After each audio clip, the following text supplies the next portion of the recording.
Your cat is watching you. Right now, if you have a cat, it is probably watching you from across the room, from the top of the bookshelf, from the windowsill where it has been sitting for the last 40 minutes, pretending not to notice your existence, while noticing your existence with an intensity that would be disturbing if you paid attention to it. And when your cat watches you, something is happening. Something that the quantum physics of the last century has identified as the central mystery of physical reality. The cat is observing. And observation in quantum mechanics does something. It collapses wave functions. It selects actualities from potentialities. It creates reality. But here is the question that no physicist has ever satisfactorily answered. Does the cat's observation count?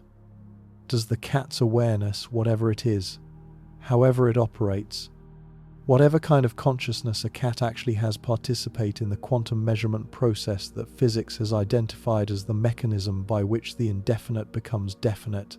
Or is the cat's observation somehow disqualified, inadequate, insufficient, or simply not the kind of observation that quantum mechanics requires? And if the cat's observation does not count, then what about the bird outside your window, the mosquito on your arm, the bacterium on your skin, the single-celled paramecium in a drop of pond water? Where in the chain of biological complexity does the capacity for quantum observation begin? And what determines whether a given being has it? These are not idle questions. They strike at the foundation of the most philosophically puzzling experimental result in the history of physics, the observer effect in quantum mechanics, the finding that the act of observation transforms the observed system from a superposition of possibilities into a single, definite actuality. And the answer to the question of who can observe, of what kinds of beings count as genuine quantum observers, determines something far larger than an abstract question about measurement theory. It determines the ontological status of every non-human consciousness on Earth. It determines whether the worm in your garden is a participant in the creation of reality or a passive piece of matter being created by real observers. It determines whether your dog experiences a universe that it helps to constitute or merely inhabits a universe that your observation has already collapsed into being.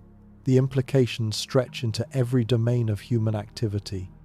In ethics, the answer to the observer question determines the moral status of every non-human being we interact with: the cow we eat, the mouse we trap, the insect we swat, the forest we clear. In law, it shapes the legal frameworks under which non-human beings can be protected from cruelty, can be granted standing in courts, and can be recognized as holders of rights rather than as property.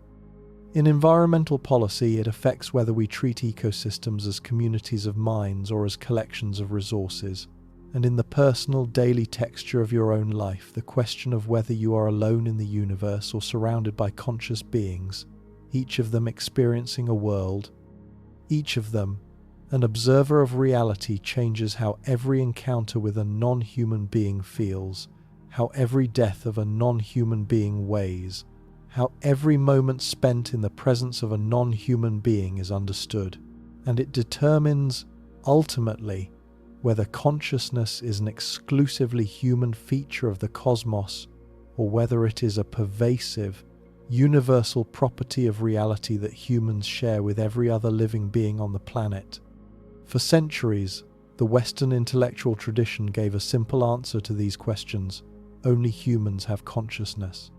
Descartes, writing in the 17th century, provided the philosophical foundation for this view with his famous bifurcation of reality into res cogitans, thinking substance, found only in human minds, and res, extensa, extended substance, constituting everything else, including animal bodies, which Descartes treated as elaborate biological machines devoid of inner experience. Animals, in Descartes' framework, did not think, they did not feel, they did not experience pain in any morally meaningful sense. When a dog yelped in response to being struck, The yelp was a mechanical response, the sound of a machine operating, not the cry of a suffering being.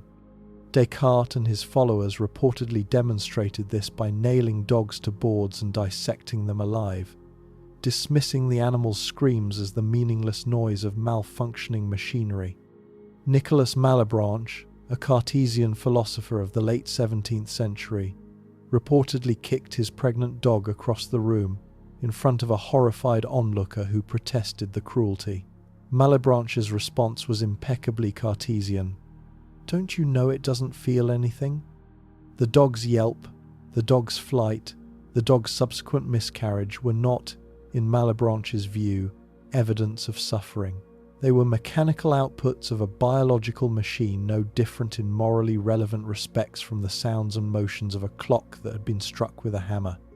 The Cartesian view was extreme, but it captured something that has persisted in Western thought for centuries: the conviction that consciousness is a uniquely human property, that animals are fundamentally different from humans in a way that justifies our moral and epistemological privilege, and that the genuine observers, the beings whose awareness counts, philosophically and physically are members of our species alone.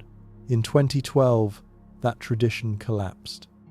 On July 7 of that year, a group of the world's most eminent neuroscientists gathered at the University of Cambridge to publish what has become known as the Cambridge Declaration on Consciousness. The signatories included Christof Koch of the Allen Institute for Brain Science, David Edelman of the Neurosciences Institute, and Philip Lowe of Stanford, along with prominent researchers from Caltech, MIT, the Max Planck Institute, and other leading scientific institutions. Stephen Hawking, then the world's most famous physicist, was present at the signing ceremony, and the declaration itself was unambiguous. It stated, in language that bears the weight of the accumulated evidence of a half-century of neuroscientific research, the weight of evidence indicates that humans are not unique in possessing the neurological substrates that generate consciousness.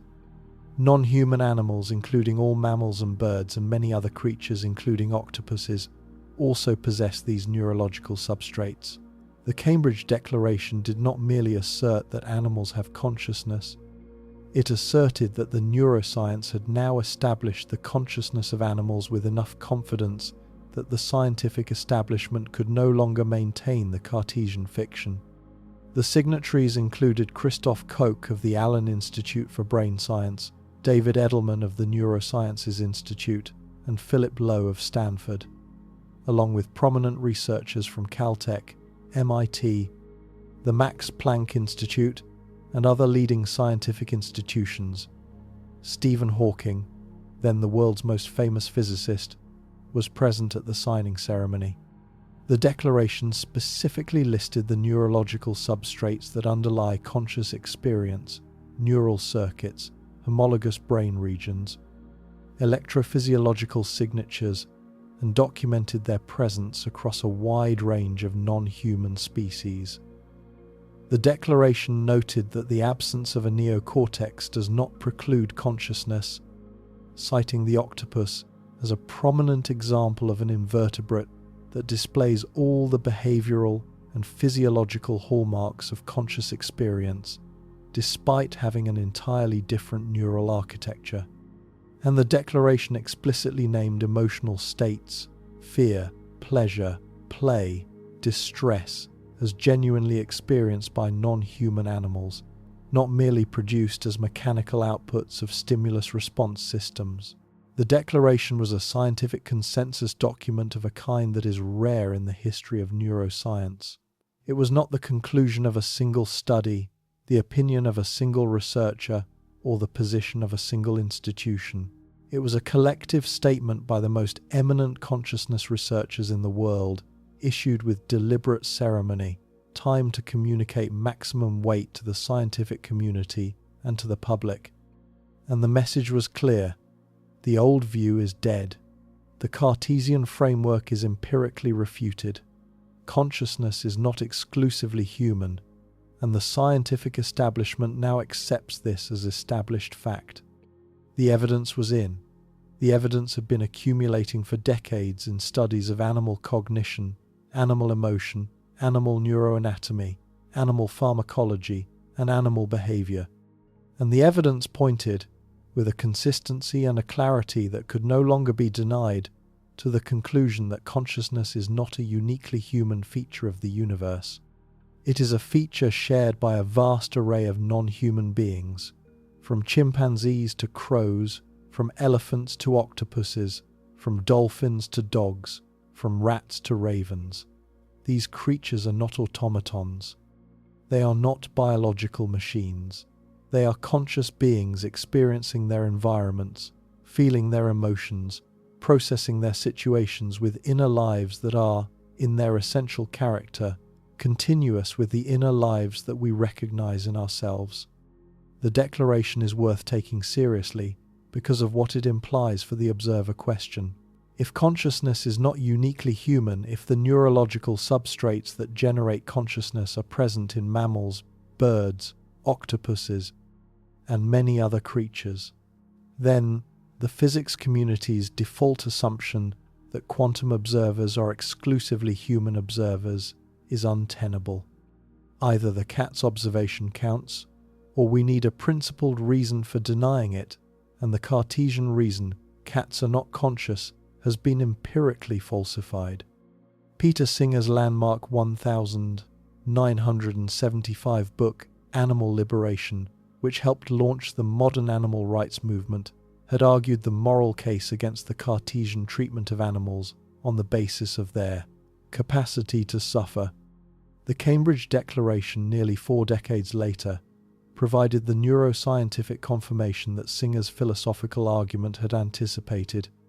These beings suffer because they are conscious, and they are conscious because their nervous systems possess the substrates that produce consciousness in us.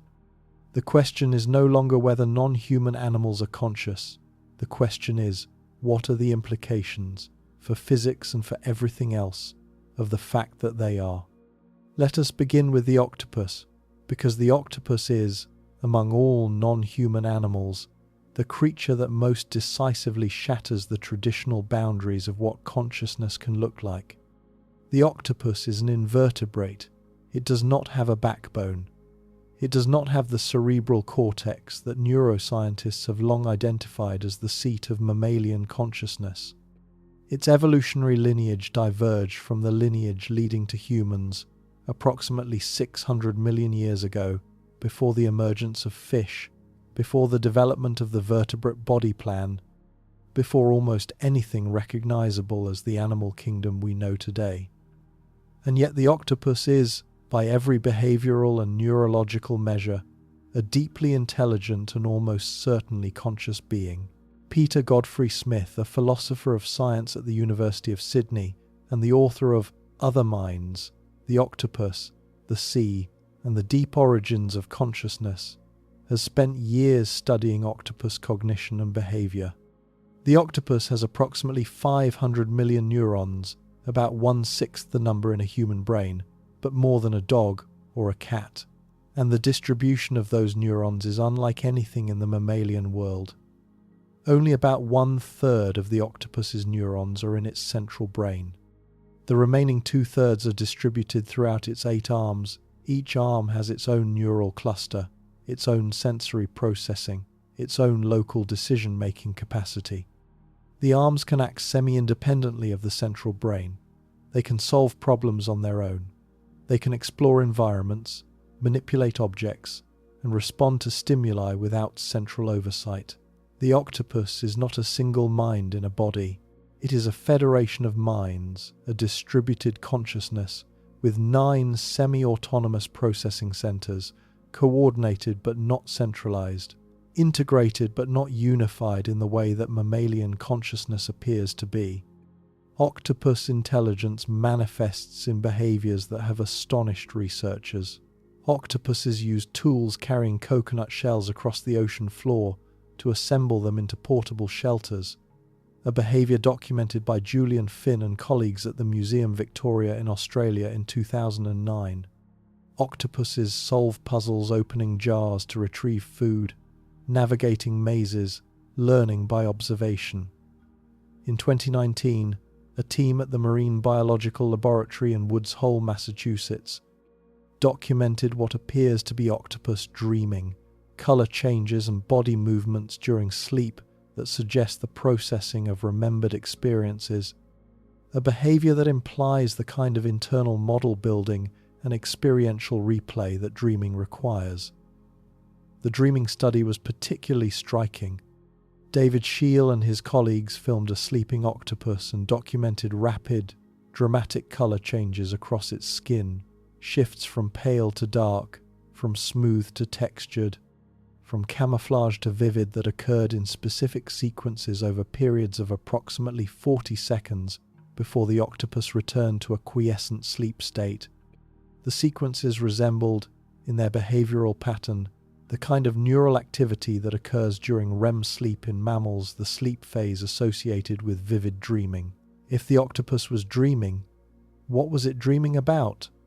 The researchers could not answer definitively, but they could observe, in real time, the external manifestation of what appeared to be an internal experience, an octopus inhabiting, during sleep, some kind of inner world, sufficiently vivid to produce coordinated chromatic and postural responses. An octopus named Otto at the Sea Star Aquarium in Coburg, Germany, became famous for deliberately aiming water jets at an overhead light that was bothering him, short-circuiting the aquarium's electrical system multiple times before staff figured out what was happening. And octopuses recognize individual humans, showing clear preferences for some keepers over others, squirting water at keepers they dislike, and relaxing in the presence of keepers they know and trust. The philosophical implications are significant. The octopus's nervous system is organized so differently from the mammalian nervous system, and yet the octopus produces behaviors that, in a mammal, we would unhesitatingly attribute to consciousness. This suggests that consciousness does not require the specific architecture of the mammalian brain. It does not require a centralized cortex. It does not require the particular circuitry that our own evolutionary history produced. Consciousness can emerge from different neural architectures through different evolutionary pathways in different embodied forms.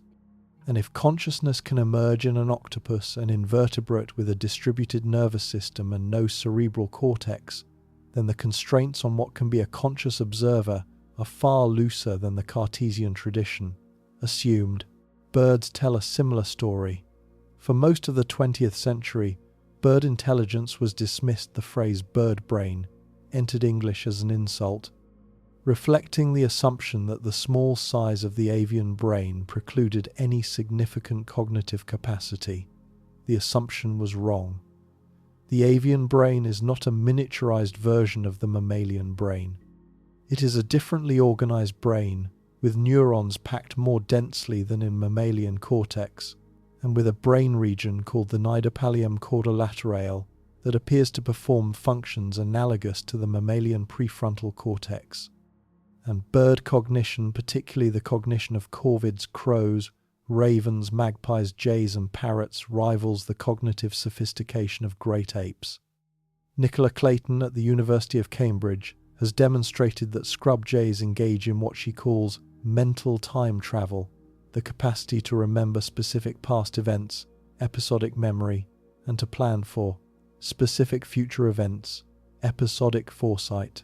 The jays remember not just what food they cached, but where they cached it, when they cached it, and whether a competitor was watching when they cached it, recaching their food in private if they remember that another jay was watching. Clayton's research demonstrated something even more subtle. The scrub jays did not merely remember which jays had watched them cache food. They also remembered whether they themselves had been thieves in the past, and only jays that had previously stolen from others exhibited the recaching behavior when they had been observed. Jays that had never stolen did not exhibit the defensive recaching.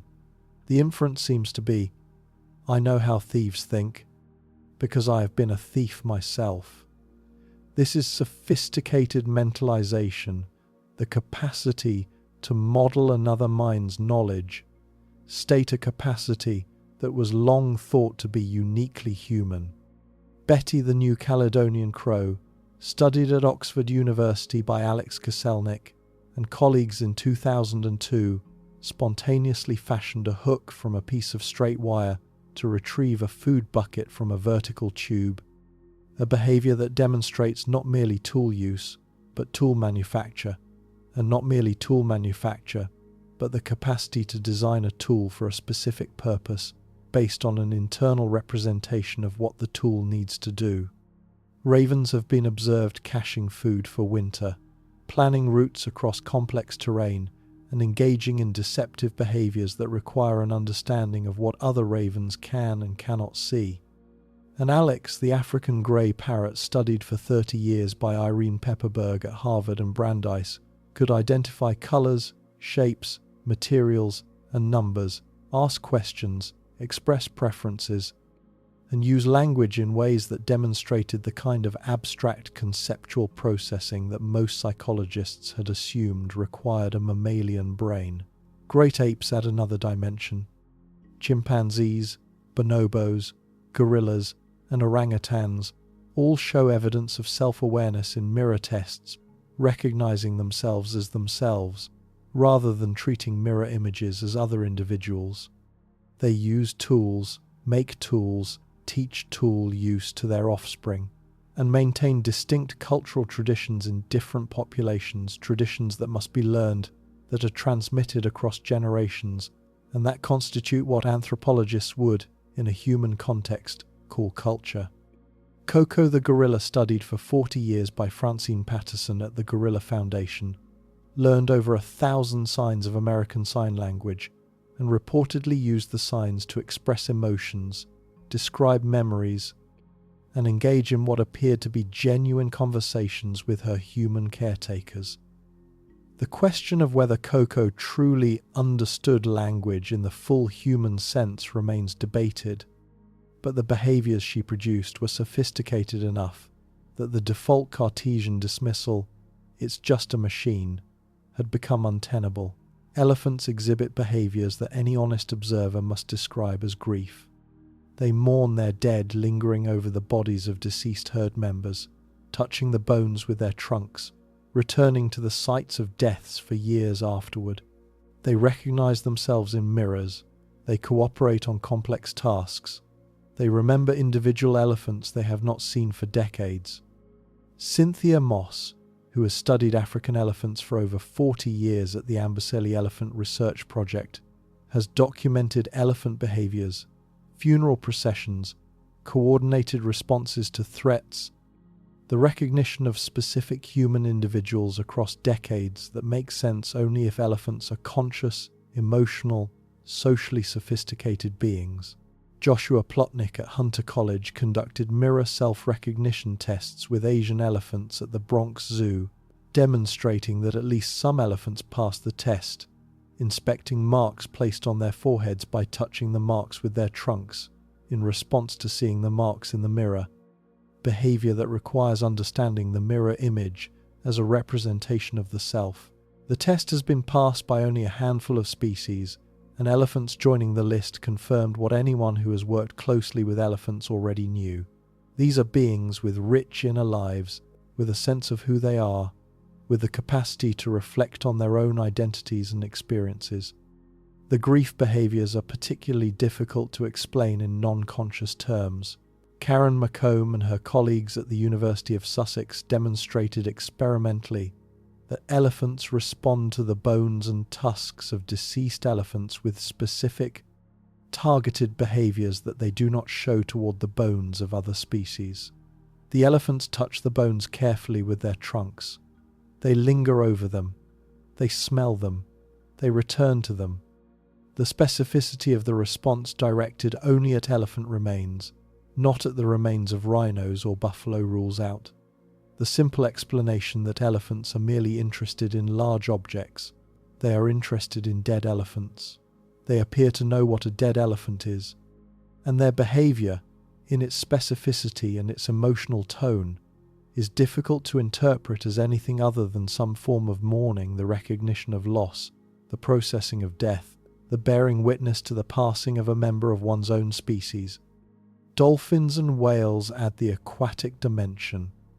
Diana Rice at Hunter College performed the mirror self-recognition tests with bottlenose dolphins in the 1990s, demonstrating that dolphins recognize their own reflections, inspecting marks placed on their bodies by orienting themselves in front of mirrors, a test that requires an understanding that the mirror image is a representation of the self rather than another individual.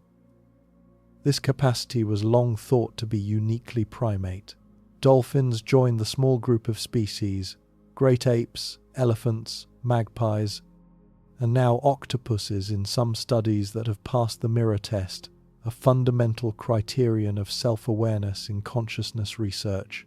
Bottlenose dolphins recognize themselves in mirrors and use unique signature whistles to identify individuals, the cetacean equivalent of names, chosen by each dolphin early in life and used by other dolphins to address them. Humpback whales produce songs that are complex, culturally transmitted, and that evolve over time. The males of a given population all sing the same song in a given year, but the song changes from year to year, with innovations spreading through the population like fashion trends. Orca pods maintain distinct cultural traditions, different dialects, different hunting techniques, different social structures that are transmitted across generations through observation and imitation. And then, descending the evolutionary ladder, we find consciousness in places where the Cartesian tradition never expected to find it. Rats laugh, emitting high-frequency ultrasonic vocalizations that correspond, by every measurable criterion, to the human behavior of laughter, and that increase in frequency when rats are tickled, when they anticipate pleasurable experiences, and when they engage in play behavior with other rats. Bumblebees solve complex puzzles, learning from the behaviors of other bees and transmitting the learning through observational imitation. Bruno van Swinderen, at the Queensland Brain Institute, has spent years studying fruit fly attention and cognition, and has documented behaviors that challenge the assumption that minimal nervous systems cannot produce conscious experience. Fruit flies demonstrate selective attention, focusing on some stimuli while ignoring others, even when multiple stimuli are simultaneously present. They exhibit learning and memory, remembering specific experiences for hours or days and adjusting their behavior based on the memories. They make decisions under uncertainty, weighing competing options and producing responses that are probabilistic rather than deterministic. And they show sleep states that are functionally similar to mammalian sleep, with specific neural signatures and behavioral consequences that parallel what sleep does in larger brains. And the question extends even further down into realms that the Cartesian tradition regarded as unambiguously non-conscious. Monica Gagliano at the University of Western Australia has demonstrated that plants exhibit behaviors that, in animals, we would call learning.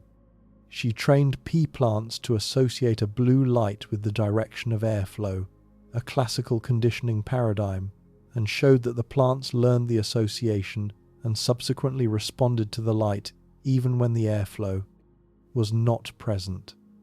She documented Mimosa pudica plants habituating to repeated non-harmful stimulation, ceasing to close their leaves in response to drops from a specific height, a behavior that requires the retention of information across time and the modulation of response based on learned context.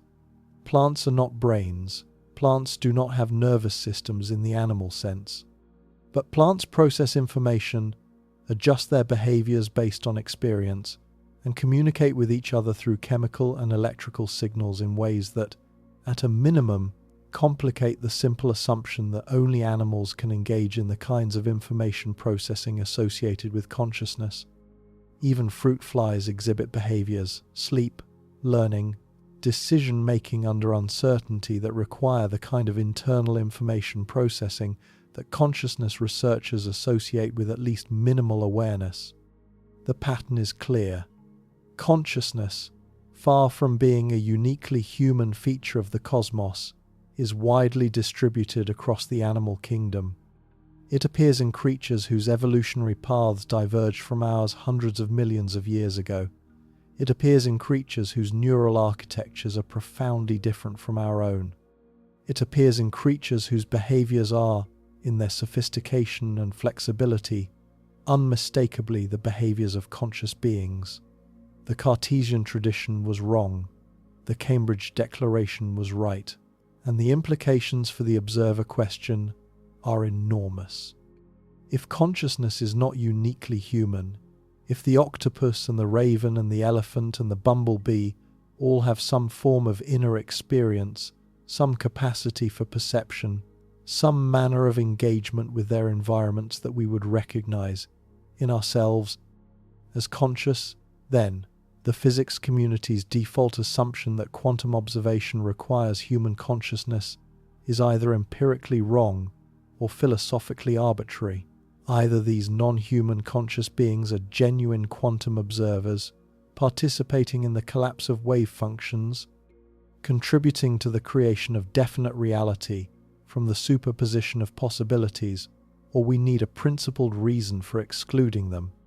And the reasons that have traditionally been offered, language, self-awareness, reason, abstract thought, have all been shown to be present in some form in at least some non-human animals. The traditions, as we will explore in the third part of this investigation, were not surprised by this. The traditions have been describing animal consciousness for millennia.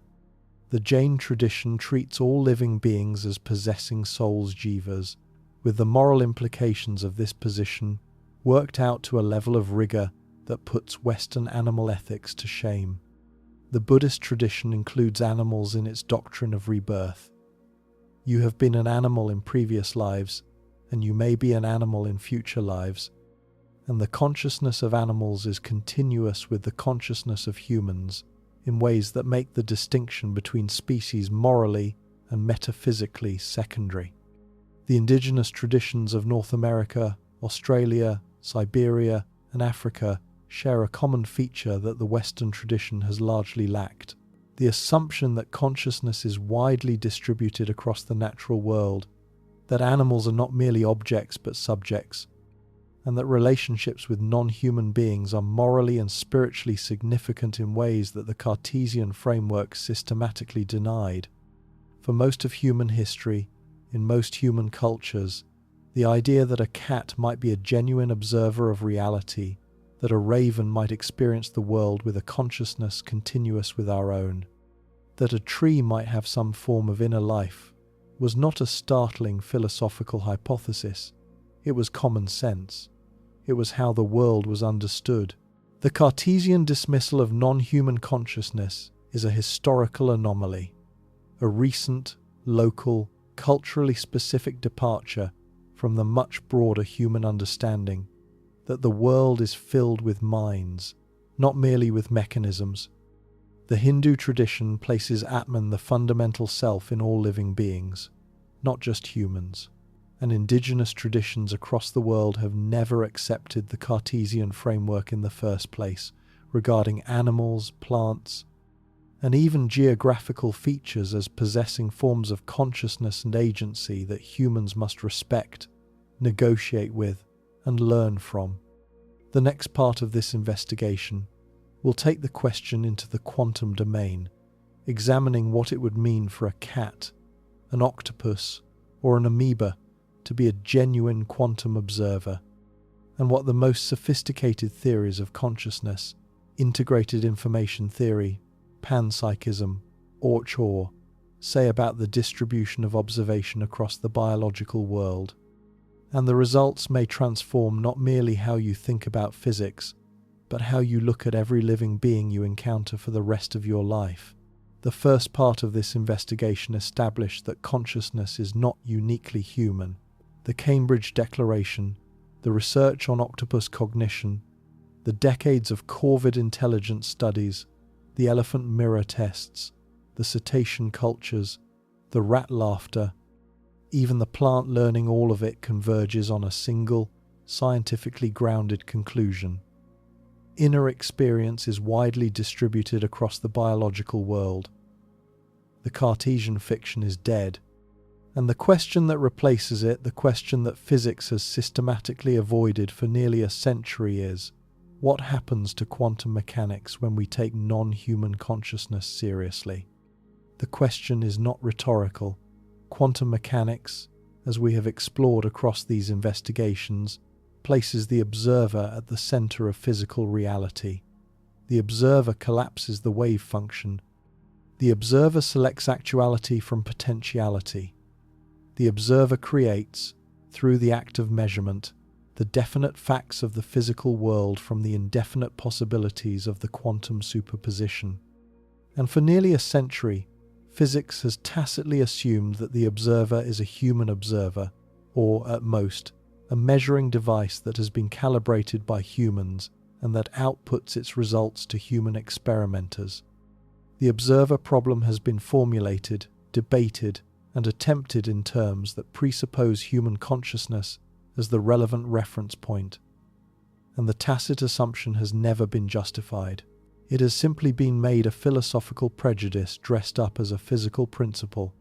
Schrödinger himself was aware of the absurdity. When he formulated his famous cat thought experiment in 1935, he was not trying to argue that cats experience superpositions.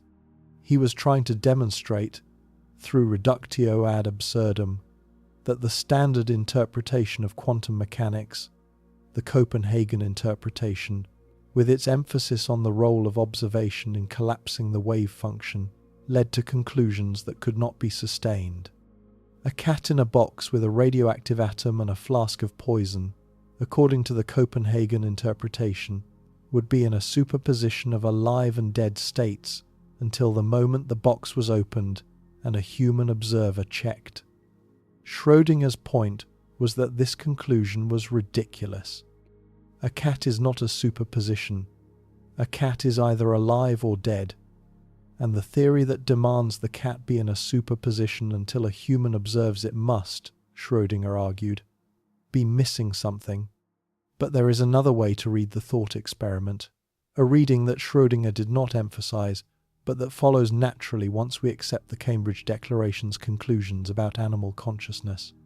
If the cat is conscious, if the cat is itself an observer, capable of being aware of its own state, capable of perceiving the flask, the atom, the environment inside the box, then the cat does not need a human to collapse its wave function.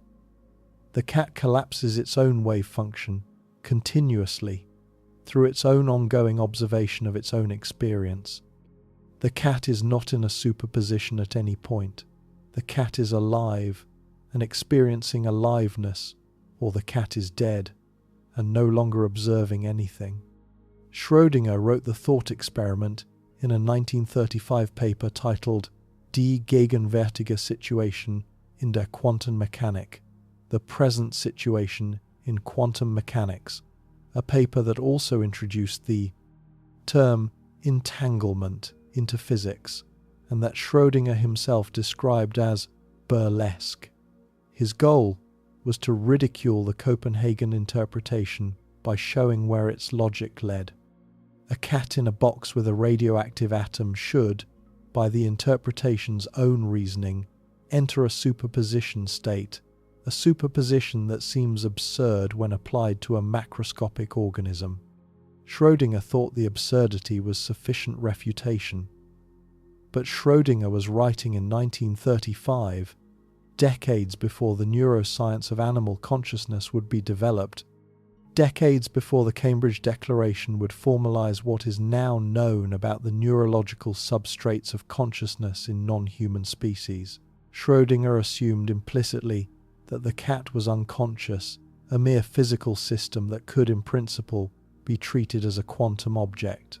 Had he known that the cat was a conscious observer in its own right, the thought experiment would have had a different resolution. The moment of collapse occurs not when the human opens the box, but at every moment of the cat's conscious experience from the moment the cat was placed in the box through every instant of its subsequent awareness. This reading dissolves the paradox that Schrödinger intended the thought experiment to produce, but it dissolves the paradox by attributing observational capacity to the cat. and the attribution is exactly what the Cambridge Declaration authorizes. If cats are conscious and the neuroscience indicates that they are, then cats are observers, in whatever sense the quantum measurement problem requires observers to exist. The cat in the box is not in a superposition awaiting human observation. The cat is in the box, alive or dead, observing itself and its environment, and participating in the collapse of the quantum system from inside rather than from outside. Eugene Wigner, whose Wigner's Friend thought experiment we explored in the quantum identity investigation, extended the original formulation with devastating logic. If the wave function collapses only when a conscious observer performs a measurement, and if consciousness is required for collapse, then what happens when a second observer enters the picture? Wigner imagined his friend performing a quantum measurement inside a closed laboratory. The friend observes the result. The wave function collapses for the friend, but Wigner, outside the laboratory, has not yet observed the friend. So from Wigner's perspective, the friend is in a superposition of having observed outcome A and having observed outcome B, and the wave function has not yet collapsed for Wigner until Wigner observes the friend. The logic extends naturally to non-human observers. Consider Wigner's cat, a scenario in which Wigner places a cat in a laboratory and the cat observes a quantum measurement. From the cat's perspective, if the cat is conscious, the wave function collapses at the moment of the cat's observation. The cat does not wait for human confirmation. The cat does not defer to Wigner's superior epistemic position. The cat, if it is conscious, experiences its own reality as already collapsed as a definite, specific, actualized state of affairs that the cat is currently perceiving. The cat's perspective is first person. The cat's reality is, for the cat, as definite as Wigner's reality is for Wigner. From Wigner's perspective, outside the laboratory, the cat is in a superposition until Wigner observes the cat. The two perspectives produce different realities. The cat's observation is real to the cat. Wigner's observation is real to Wigner. And the reality in between, the question of whether the wave function has really collapsed, has no single, objective, observer, independent answer. Reality is perspective dependent. And the perspectives that count include whatever perspectives exist, human, animal, or whatever other kind of consciousness the universe contains. The 2019 Proietti experiment, which we explored in the identity investigation, has now been extended conceptually to scenarios involving non-human observers. If Wigner's friend can produce observer-dependent reality, Wigner's cat produces it equally. And the implications are clear. The universe does not discriminate between human and non-human observers. Physics treats consciousness, whatever consciousness is, wherever it occurs, as the relevant agent in the measurement problem. The extension to non-human observers has specific experimental implications. If the Proietti experiment demonstrated that two human observers can obtain mutually inconsistent results about a quantum system, then analogous experiments with non-human observers, if they could be arranged, should produce the same kind of observer-dependent reality. The experiments have not been performed, but the theoretical prediction is clear. If the cat is an observer in the sense that Wigner's friend is an observer, then the cat and a human external to the cat's observation will inhabit, in some deep quantum mechanical sense, different versions of reality until their observations are reconciled through interaction. The cat's reality and the human's reality are both real, but they are perspective dependent, and the reconciliation of the perspectives requires the kind of cross-perspective measurement that Proietti's experiment has shown to produce paradoxes rather than unified objective facts. And if consciousness is present in cats, octopuses, ravens, and bumblebees, then all of these beings are participating in the construction of definite reality from the field of quantum possibilities. Giulio Tononi, a neuroscientist at the University of Wisconsin-Madison, has developed what is arguably the most systematic and mathematically precise theory of consciousness currently in circulation, integrated information theory, or IIT. Tononi's theory is not primarily about quantum mechanics, but its implications for the observer question are profound and specific. IIT proposes that consciousness is identical to integrated information, a mathematical quantity, denoted by the Greek letter phi, that measures the degree to which a system's information processing is integrated across its components, rather than reducible to the sum of independent parts. A system has high phi if it cannot be broken down into independent subsystems without losing information. A system has low phi if its behavior can be explained by treating its parts as separate, independent processes.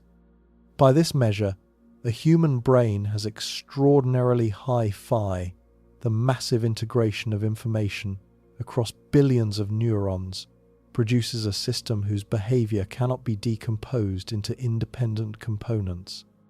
A cat brain has slightly lower phi, but still very high cat consciousness is, in IIT terms, genuine consciousness, with all the properties that consciousness entails.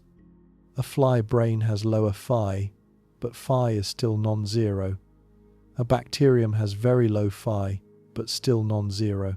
A rock has essentially zero phi. Its components do not integrate information in any meaningful way. A thermostat has a tiny but non-zero phi. It integrates the information about ambient temperature with the information about target temperature and produces an integrated output. Tononi's theory implies a continuous distribution of consciousness across the natural world. The mathematics of phi are intricate. Tononi has developed specific formulas for calculating phi that involve comparing the mutual information of the system as a whole against the mutual information of its best partition, the partition that produces the minimum informational loss when the system is decomposed. The higher the minimum partition loss, the higher the phi. And the phi values for different systems, when calculated, produce a hierarchy that corresponds roughly to our intuitions about consciousness. Human brains have the highest phi. Other mammals have lower but still substantial phi. Birds and reptiles have less. Invertebrates have less still. And progressively simpler systems have progressively lower phi values. Consciousness is not a binary property, either present or absent. It is a graded property, present in all integrated information systems, with the magnitude of consciousness determined by the magnitude of phi. And this implies something that many philosophers have found difficult to accept. Simple systems, including systems we would not normally consider conscious, have some minimal form of consciousness. Tononi himself has made this point with a specific example that captures the counterintuitive implication. A digital camera, Tononi notes, has many more pixels than the human retina. It can record images with resolution far exceeding anything the human visual system can detect. But a digital camera has very low phi. Its pixels operate independently. Each one records its local light intensity without integrating with the others. The camera's information is not integrated, and so, despite the camera's enormous information capacity, the camera is not conscious. It is a recorder, not a perceiver. A human eye, by contrast, has far fewer photoreceptors, but the information from those photoreceptors is massively integrated, processed through multiple parallel pathways, combined with information from memory, attention, and expectation to produce the unified visual experience that we call seeing. The human eye has high phi because its information processing is integrated. The camera has low phi because its information processing is not. And the difference, not in the amount of information but in the integration of information, is what distinguishes a conscious perceiver from a mere recorder. The thermostat has a tiny speck of consciousness. The bacterium has a slightly larger speck. The fly has more. The cat has far more. And the human has the most. The implications for the observer problem are immediate. If every integrated information system has some phi, some degree of consciousness, then every integrated information system is, to some degree, a quantum observer. The amoeba in your pond, the bacterium on your skin, the fly on your windowsill, all of them are, in IIT terms, conscious beings. Not in the sense that they have rich inner lives comparable to yours, but in the sense that they integrate information and, through that integration, participate in the measurement process that physics has identified as the mechanism by which reality becomes definite. The collapse of the wave function is not restricted to human observers or even to animal observers. It occurs wherever integrated information processing occurs, which is to say, almost everywhere in the biological world, and, depending on how one interprets IIT, in significant regions of the non-biological world as well. Christof Koch, the neuroscientist who helped draft the Cambridge Declaration and who has become IIT's most prominent public advocate, has been explicit about the implications. In his book, The Feeling of Life Itself, Koch argues that IIT leads naturally to a form of panpsychism, the view that consciousness is a fundamental feature of reality, distributed across all systems that integrate information. The panpsychism is not the naive claim that rocks have rich inner experiences. It is the more sophisticated claim Thomas Nagel's famous 1974 paper, What Is It Like to Be a Bat?, had already anticipated this position by arguing that consciousness involves a subjective what it is like quality that cannot be captured by any objective third-person description of a system's physical properties. Nagel's question, what is it like to be a bat, was not merely rhetorical. It was pointing at the specific feature of consciousness, its subjective first-person character, that all materialist reductions of consciousness systematically fail to capture. And if Nagel is right that there is something it is like to be a bat, then there is something it is like to be many other creatures as well, possibly including creatures whose neural organization is so different from ours that we cannot imagine what their consciousness is like, but for whom consciousness is nonetheless present, that consciousness is a property that comes in degrees, that the simplest integrated systems have minimal consciousness, and that the emergence of complex consciousness, like human consciousness, is a matter of combining many simpler conscious components into larger, more integrated wholes. Panpsychism has a philosophical pedigree that extends back to the pre-Socratic Greeks, and that has been defended in various forms by some of the most prominent philosophers of consciousness in the last 3 decades.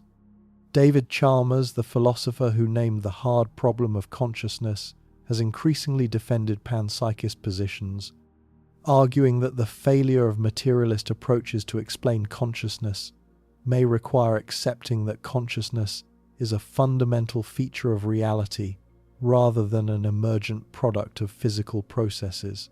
Galen Strawson, a British philosopher, has argued that any coherent physicalism must accept that consciousness is present at the fundamental level of reality, because there is no way to derive consciousness from non-conscious ingredients.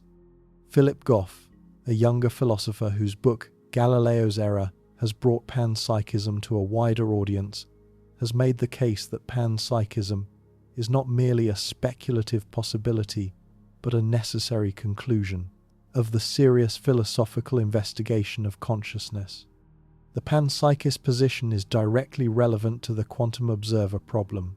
If consciousness is a fundamental feature of reality present at the level of elementary particles, pervading the physical world as a basic property alongside mass, charge, and spin, then every physical interaction is, in some minimal sense, an observation. Every collision between particles involves conscious entities responding to each other. Every emission and absorption of a photon is an event in which consciousness plays a role. And the observer problem, the question of who or what causes the collapse of the wave function, dissolves into the recognition that consciousness is everywhere, that observation is continuous, and that the universe is not a collection of unconscious matter, punctuated by occasional conscious observers, but a pervasive field of consciousness in which the distinctions between observer and observed, between conscious and unconscious, are matters of degree rather than of kind. This is the most radical response to the observer problem that physics has ever considered. And it is not a fringe position. It is defended by serious philosophers and by increasing numbers of scientists who find the alternative, the attempt to explain consciousness from unconscious ingredients, philosophically and empirically intractable. If panpsychism is correct, then the question, does the cat's observation count, has a simple answer, yes. And the question, does the amoeba's observation count, also has a simple answer, yes. And the question, does the electron's observation count, has the same answer, yes. The universe is filled with observers at every scale, in every system, wherever information integration occurs, or wherever the fundamental properties of reality express themselves through physical interaction. The orchestrated objective reduction theory of Penrose and Hameroff, which we have encountered in multiple investigations, provides a specific mechanism for how quantum observation might occur at the biological level, and the mechanism has striking implications for the distribution of observation across the biological world. Orch-OR proposes that consciousness arises from quantum processes occurring in microtubules, the cylindrical protein structures that serve as the cytoskeleton of eukaryotic cells. Microtubules are present in every eukaryotic cell, not just in neurons, not just in the cells of complex organisms, but in every cell of every plant, every fungus, every protozoan, every amoeba, every paramecium. If microtubules are the substrate for the quantum processes that produce consciousness, then the substrate is ubiquitous in the biological world. Stuart Hameroff has explored this implication with characteristic directness. In presentations and publications, Hameroff has argued that single-celled organisms with microtubules may possess rudimentary forms of consciousness, not the complex, integrated consciousness of mammals, but the minimal consciousness that Orch-OR would attribute to any system sustaining the relevant quantum coherences. The paramecium, an early favorite of microbiology classrooms, has complex microtubular structures and exhibits sophisticated behaviors for a single-celled organism. It swims toward food. It avoids obstacles. It reverses direction when it encounters barriers. It learns simple patterns, a finding documented by experimental biologist Beatrice Gelber in the 1960s and controversial ever since. The paramecium has no neurons, it has no synapses, it has no brain. It has approximately one cell, a single complex eukaryotic cell, with cilia for locomotion, a food vacuole for digestion, contractile vacuoles for osmoregulation, and a nuclear apparatus for genetic management. And yet the paramecium behaves in ways that resist simple mechanical explanation. James Ranius and Theodore Walters documented in 1969 that paramecia could learn adjusting their behavior based on experience, showing habituation to repeated stimuli, exhibiting the kind of adaptive flexibility that is usually associated with neural systems. The findings were controversial, and some have been disputed, but the core observation has been replicated. Single-celled organisms with microtubule cytoskeletons exhibit behaviors that require integrating information across time, comparing current states to remembered states, and producing responses that depend on the history of the organism rather than merely on its immediate environment. This is not quite learning in the vertebrate sense, but it is not mere mechanical response either. It is something in between, something that suggests the single cell is performing information processing of a kind that, in larger organisms, would require the coordinated activity of many neurons. If the paramecium has microtubules, and if microtubules support quantum processes that produce consciousness, then the paramecium has at some minimal level the kind of consciousness that Orch-OR associates with observer capacity. Anirban Bandyopadhyay's measurements of microtubule resonances, which we have encountered in multiple investigations, have been performed not only on neuronal microtubules but on microtubules extracted from a variety of cell types.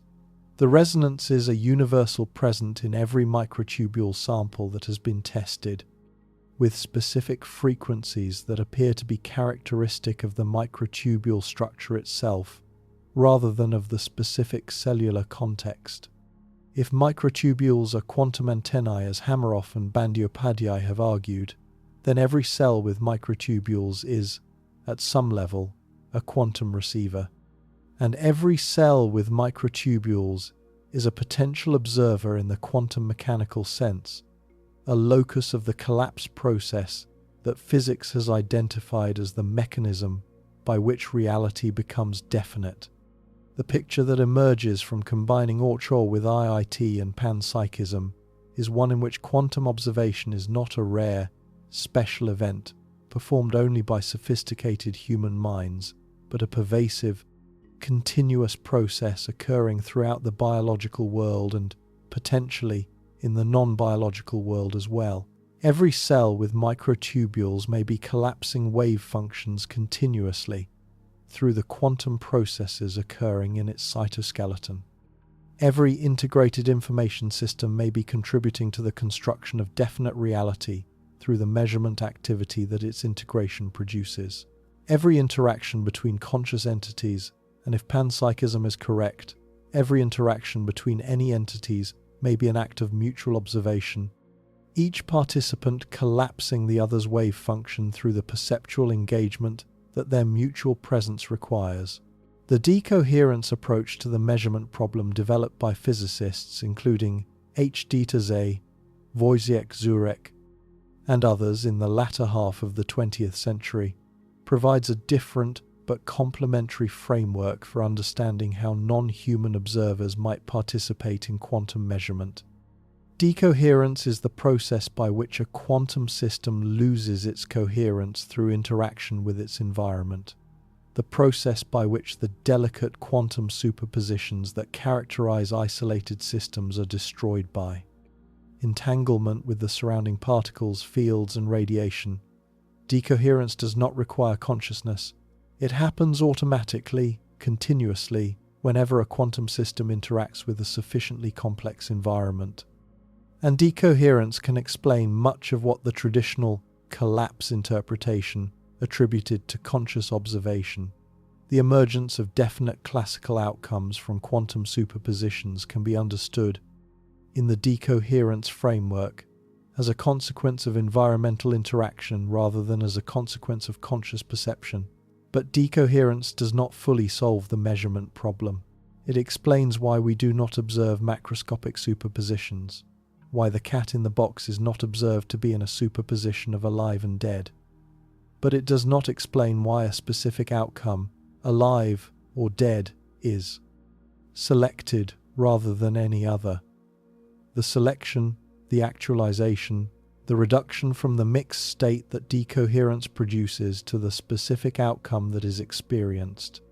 This selection step still seems to require something that decoherence alone cannot provide. The measurement problem is sometimes described as having two parts. The problem of definiteness, why do we observe definite outcomes rather than superpositions? And the problem of selection, why this outcome rather than another? Decoherence addresses the first problem.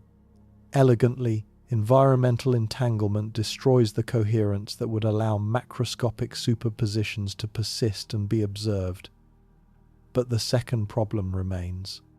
Given that the system has decohered into a classical-like mixture of possible outcomes, each weighted by its quantum probability, what determines which outcome is actually experienced? The decoherence process itself is symmetric with respect to the outcomes it produces, a mixture, not a selection. The selection requires something beyond decoherence. And the candidate that has the strongest tradition in the foundations of physics is consciousness, the active, observing consciousness that picks one specific outcome from the mixture and makes it the experienced reality.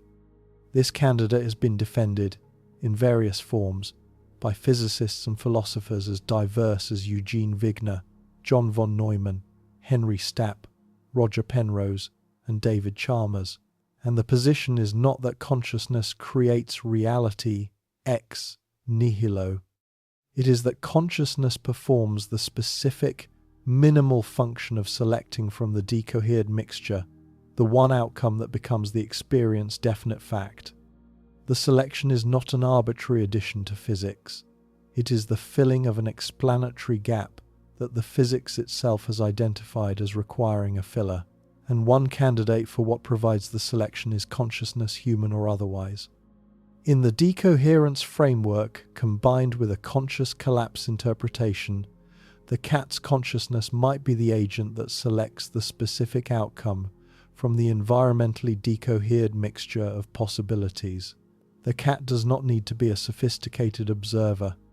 It needs only to be the locus at which the selection occurs, and that locus, in the framework we have been assembling, could be any cell with microtubules, any system with sufficient phi, any integrated information processor that meets the minimal criteria for consciousness. The implications extend beyond the laboratory and into the practical question of what kind of universe we actually inhabit.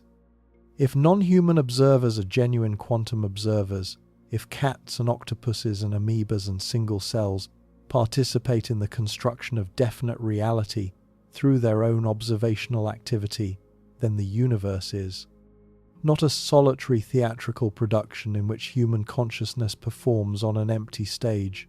The universe is filled with cooperative reality construction with billions of conscious beings, each participating in the actualization of the shared physical world through their own acts of perception.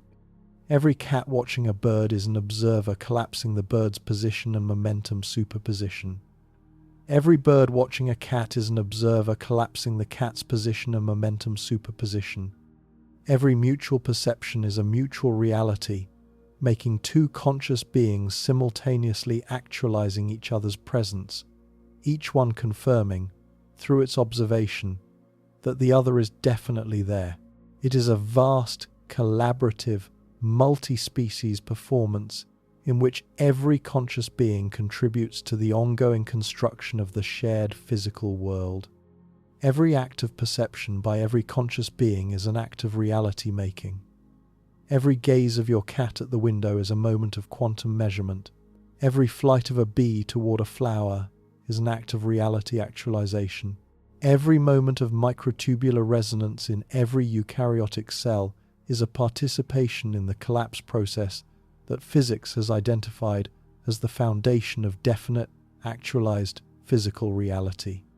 This is the universe that the traditions have been describing for millennia, the universe in which consciousness is not a rare, exceptional property of a single species, but a pervasive, universal feature of reality that humans share with every other living being, and, in some traditions, with the non-living elements of the physical world as well. The next part of this investigation will enter these traditions fully, examining how Jain, Buddhist, Hindu, Aboriginal, and indigenous frameworks have understood the distribution of consciousness across the natural world, and discovering that the physics we have assembled in this part is not new.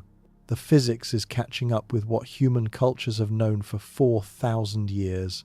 The traditions were never Cartesian. The idea that consciousness is exclusively human, that the vast living world outside the boundaries of the human species is populated by soulless, unfeeling, mindless machines, is a peculiar artifact of a particular philosophical moment in 17th century Europe. For most of human history, in most human cultures, the default understanding has been radically different. The world is full of minds, not only human minds. Animals are conscious. Plants are, in many traditions, conscious.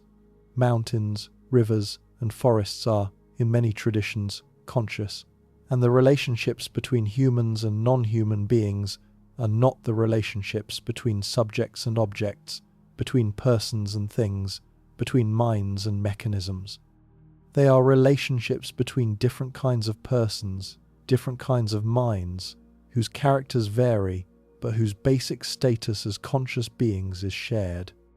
The traditions, in short, have been describing the universe that the Cambridge Declaration, integrated information theory, and Orch-OR are now beginning to articulate in scientific terms.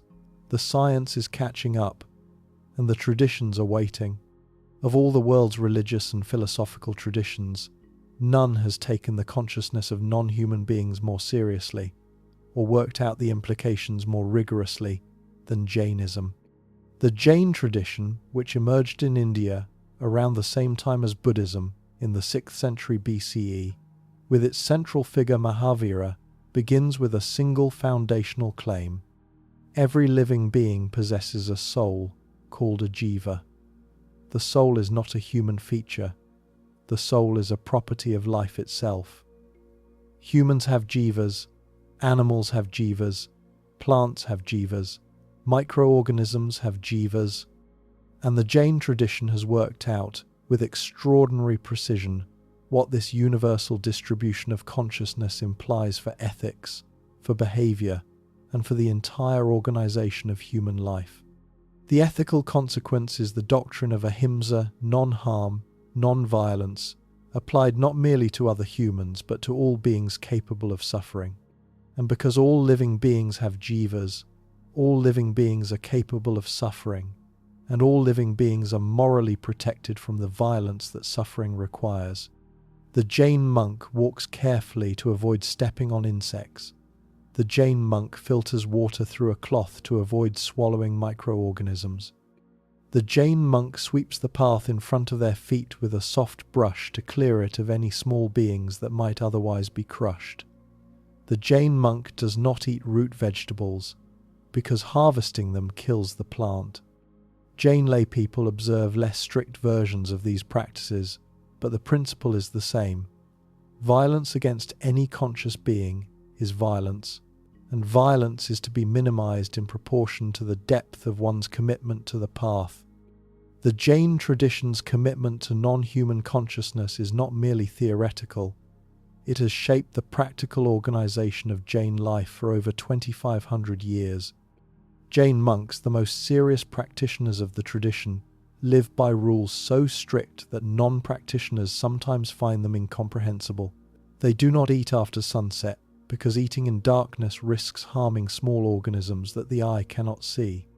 They wear a cloth mask muhapati over their mouths to prevent the inadvertent inhalation of airborne microorganisms. They undertake long fasts, sometimes fasts unto death salakana, as acts of spiritual purification. And they travel only on foot, refusing even to ride in vehicles, because vehicles cause harm to the countless small beings that inhabit the ground over which the vehicles pass. The rigor of the Jain system extends to fine-grained distinctions between kinds of living beings. The tradition categorizes jivas according to the number of senses they possess. One-sensed beings, ekendriya, which include plants, microorganisms, and elemental beings associated with earth, water, fire, and air, have only the sense of touch. Two-sensed beings, dvindriya, which include worms and many simple invertebrates, have touch and taste.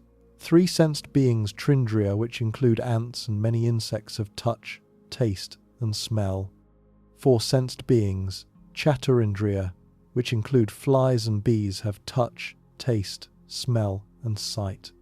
Five-sensed beings, panchendriya, which include fish, reptiles, birds, mammals, and humans, have all five senses plus, in some cases, the additional mental faculty mind that distinguishes the more developed five-sensed beings. The taxonomy is not merely descriptive, it has ethical implications. Violence against a five-sensed being is worse than violence against a one-sensed being, because the five-sensed being suffers more, experiences more, has more to lose. But all violence has karmic consequences. Even stepping on a blade of grass has karmic consequences, small but real, because the grass is a jiva, because the grass can suffer in its limited way, and because the universe keeps track of every act of harm that any being commits against any other being. The Jain practitioner lives with a continuous awareness that every breath, every step, every meal involves potential violence, and lives with the continuous effort to minimize the violence as much as is compatible with remaining alive. The path is ascetic, the commitment is absolute. And the underlying metaphysics is precisely the panpsychist position that contemporary philosophy has been struggling to articulate. The practical impact of Jain thought on Indian civilization has been enormous. Mahatma Gandhi, whose philosophy of non-violent resistance shaped the 20th century, drew directly on Jain concepts of ahimsa in developing his approach to political and social change. The philosophical sophistication of Jain analysis of consciousness influenced Hindu and Buddhist thought, and the Jain commitment to non-violence has made the Jain community one of the most peaceful in human history, a small community, numerically, but one that has produced an extraordinary intellectual and ethical contribution that far exceeds its demographic size. Consciousness is everywhere, in every living being, in every form of life, and the recognition of this pervasive consciousness demands a specific kind of ethical response. The Jain tradition even contemplates the possibility that consciousness is present in what Western thought has considered unambiguously non-living. The earth itself, the water, fire, and air, these are, in the Jain tradition, inhabited by elemental beings Nigoda that are alive in their own way, possessing rudimentary jivas that suffer when they are harmed. The fire you light, the water you boil, the earth you till, these involve violence against elemental beings. The Jain response is not to avoid all use of these elements that would be impossible, but to minimize the use, to use with awareness, and to acknowledge that every action has consequences that extend into dimensions of moral significance that most other traditions have not recognized. Buddhism approaches the consciousness of non-human beings through a different framework, but arrives at similar practical conclusions. The Buddhist tradition uses the Sanskrit term sattva, sentient being, to refer to all beings capable of conscious experience. Sattvas are the beings for whom the Buddha's teaching is intended. The Buddha did not teach rocks. The Buddha did not teach machines. The Buddha taught sattvas, conscious beings who experience suffering, who are capable of liberation, and who are therefore the appropriate recipients of the Dharma. And the category of sattvas is broad. It includes humans, it includes animals. It includes, in the Buddhist cosmological framework, beings in other realms of existence that are inaccessible to ordinary human perception, but that are nonetheless conscious and nonetheless subject to the law of karma. The Buddhist cosmology identifies 6 realms of existence, gati, through which sattvas cycle in the process of rebirth. The realm of gods, deva, the realm of demigods, asura, the realm of humans, manushya, the realm of animals, tiryak, the realm of hungry ghosts, preta, and the realm of hell beings, naraka. These realms are not separate physical locations. They are states of consciousness, modes of being that any given sattva may inhabit in different lives, depending on the karma accumulated in previous lives. A human in this life may have been an animal in a previous life and may become a hungry ghost in the next life. An animal in this life may have been a god in a previous life and may become a human in the next life. The consciousness is continuous. The realm of embodiment changes, and the moral implication is immediate. The animal you see today may be the human of tomorrow, or the being you were yesterday.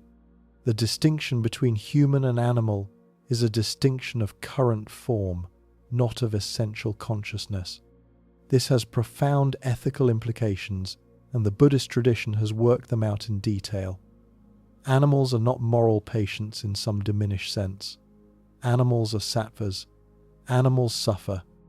Animals have Buddha nature, the fundamental capacity for awakening that is present in all sentient beings. And the practices of compassion, karuna, and loving-kindness, metta, are directed not only at humans but at all sattvas.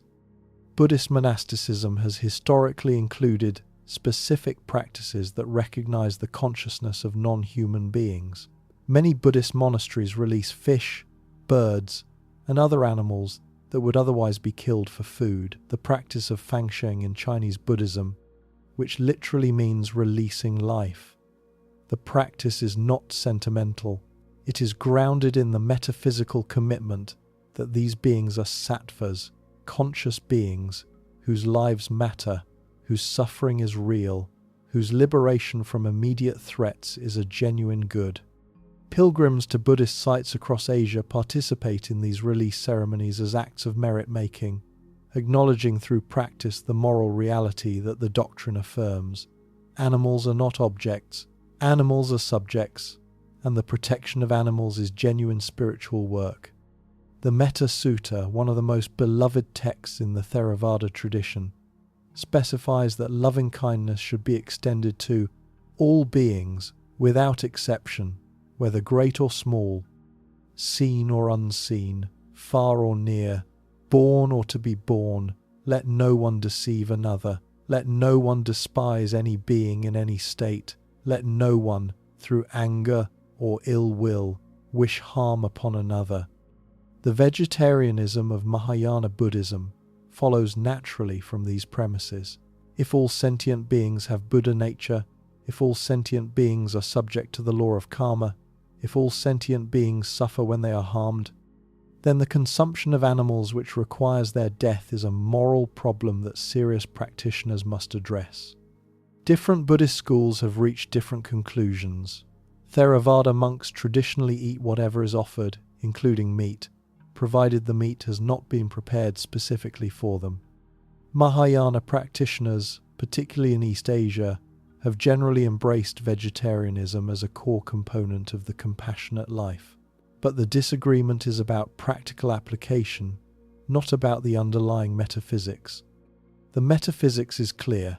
Animals are conscious, animals matter, and the treatment of animals is a genuine moral concern, not a peripheral issue, not a modern preoccupation, but a central feature of the Buddhist ethical landscape that has been articulated, debated, and refined for 2,500 years. Hinduism places consciousness even more fundamentally. The central philosophical framework of Advaita Vedanta, the non-dual school that dominates Hindu intellectual tradition, identifies Atman, the true self, with Brahman, the ultimate reality. And Atman is present in all living beings, not only in humans, not only in animals, in all living beings. The Katha Upanishad states that the Atman is not born, nor does it die, and the Atman in the worm is the same Atman that is in the sage. The Mahabharata, one of the foundational texts of the Hindu tradition, contains numerous passages that emphasize the consciousness and moral status of non-human beings. The famous story of King Yudhishthira's ascent to heaven ends with a test. The king has climbed a mountain toward the celestial realm, accompanied by a dog that has attached itself to him. At the gate of heaven, the king is told he may enter, but the dog must stay behind. Yudhishthira refuses.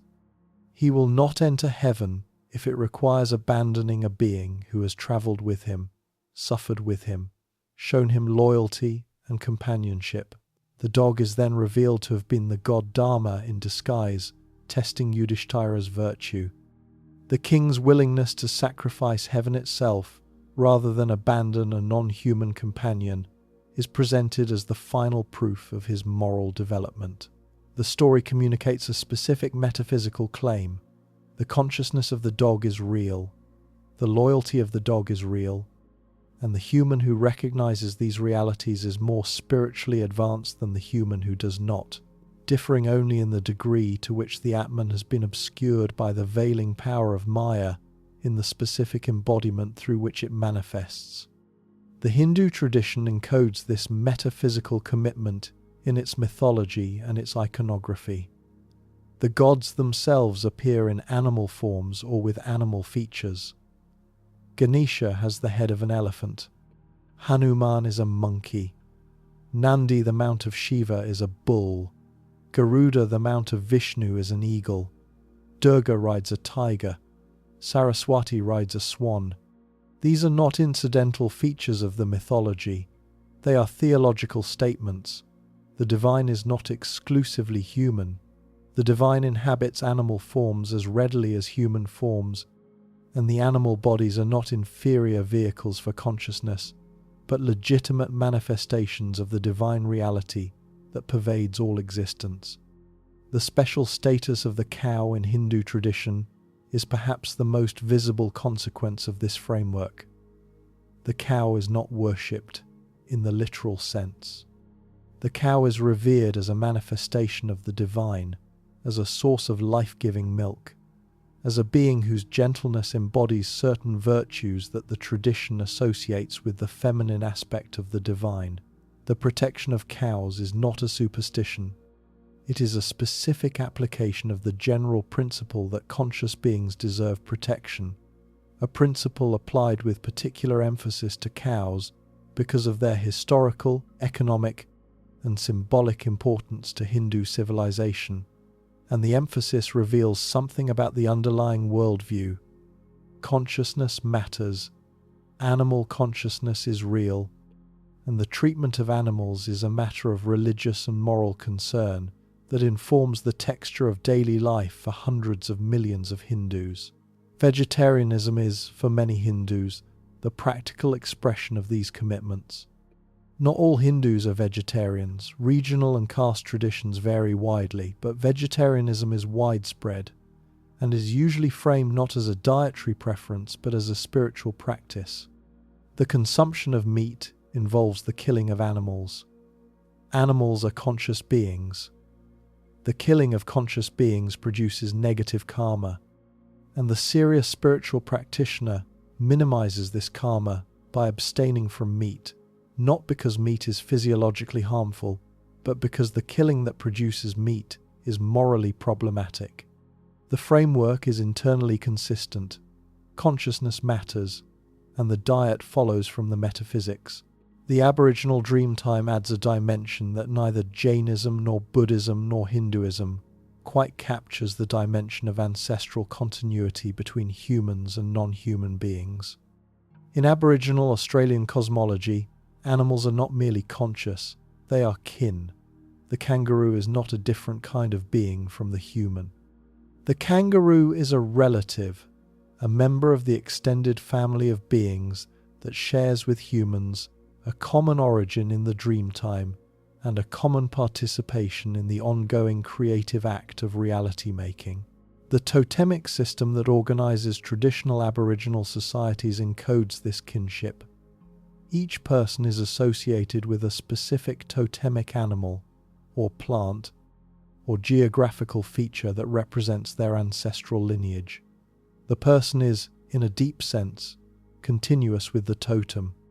The totem is an ancestor, a relative, a source of identity, and a being with whom the person maintains an ongoing relationship of reciprocal obligation. The implication is that humans and non-human beings are not separated by the kind of ontological gulf that Cartesian philosophy imagined.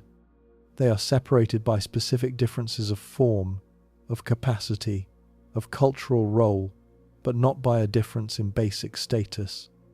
As conscious participants in the dreamtime, the kangaroo and the human are both dreamtime beings, both descended from the ancestral creative acts that called the world into being, both engaged in the ongoing project of maintaining the world through their participation in it.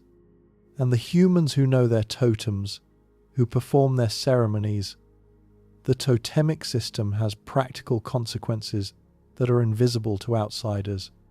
A person whose totem is the kangaroo does not hunt. Kangaroos, not as a rule imposed by external authority, but as a self-evident implication of who they are. Hunting the kangaroo would be hunting one's kin, one's ancestral source, one's deepest identity. The person does not experience the prohibition as a restriction. They experience it as an expression of their own nature, a recognition of who they are, encoded in their relationship with a specific non-human being that is simultaneously ancestor, kin, an aspect of the self. Bruce Pascoe's research on pre-colonial Aboriginal Australia, documented in his book Dark Emu, has revealed that traditional Aboriginal land management involved sophisticated, continent-spanning practices of ecological stewardship that depended on the recognition of non-human beings as conscious participants in the ecology rather than as resources to be exploited. The practices included fire management, aquaculture, grain cultivation, and habitat maintenance, all conducted with the understanding that the non-human beings affected by these practices were themselves conscious, had their own interests, and deserved to be treated as participants in the landscape rather than as raw materials for human use. Who sing the songs of their ancestral kinships are acknowledging through their practice what the Cambridge Declaration has now confirmed through neuroscience. Consciousness is widely distributed, the boundaries between species are permeable, and the human is not ontologically privileged above the other conscious beings with whom humans share the world. Indigenous traditions across the planet articulate variations of this fundamental insight. The Lakota concept of Mitakuye Oyasin, all my relatives, expresses the understanding that all beings are related, all beings are kin, and the proper human stance toward the non-human world is one of respectful relationship rather than of extractive exploitation.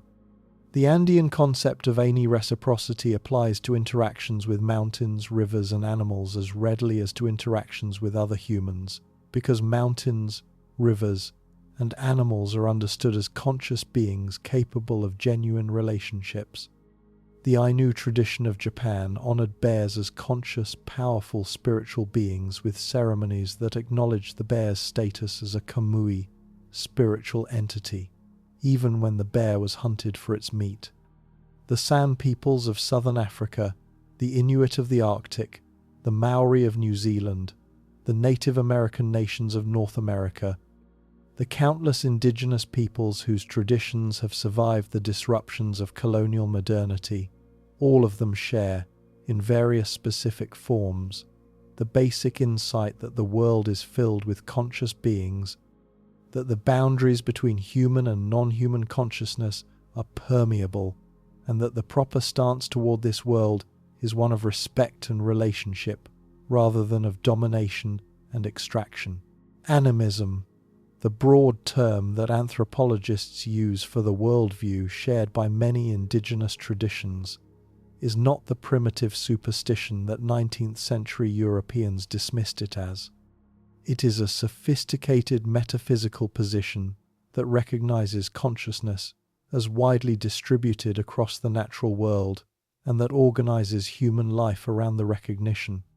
The modern philosophical position of panpsychism, which we explored in the second part of this investigation, is in many respects a rediscovery of animism, a return, through rigorous philosophical analysis, to the worldview that indigenous cultures have maintained throughout human history.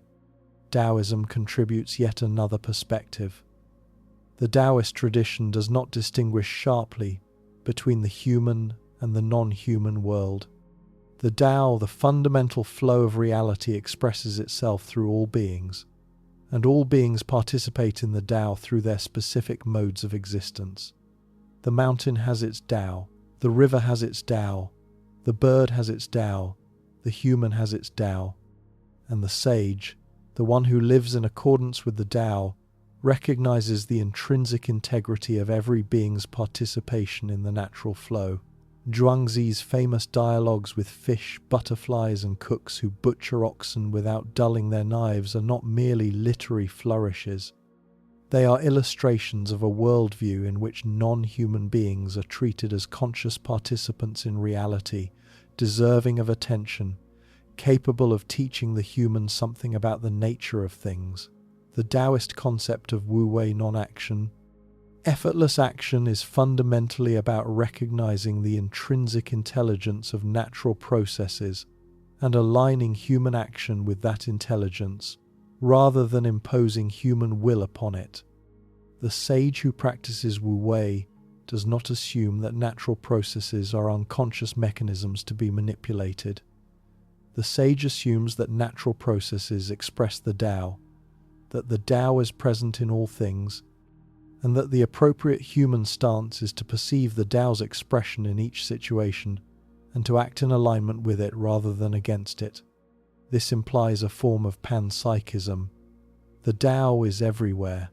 The Tao is conscious in a sense that makes the word applicable, and the Tao's expression in the river, the mountain, the tree, the animal is a form of consciousness that the human must recognize and respect. The Zhuangzi's story of Cook Ding the butcher who cuts oxen without dulling his knife because he has learned to follow the natural structure of the ox's body is illustrative. Cook Ding does not force his blade through the ox. He reads the ox. He perceives where the joints are, where the openings in the flesh exist, where the natural pathways for his blade are.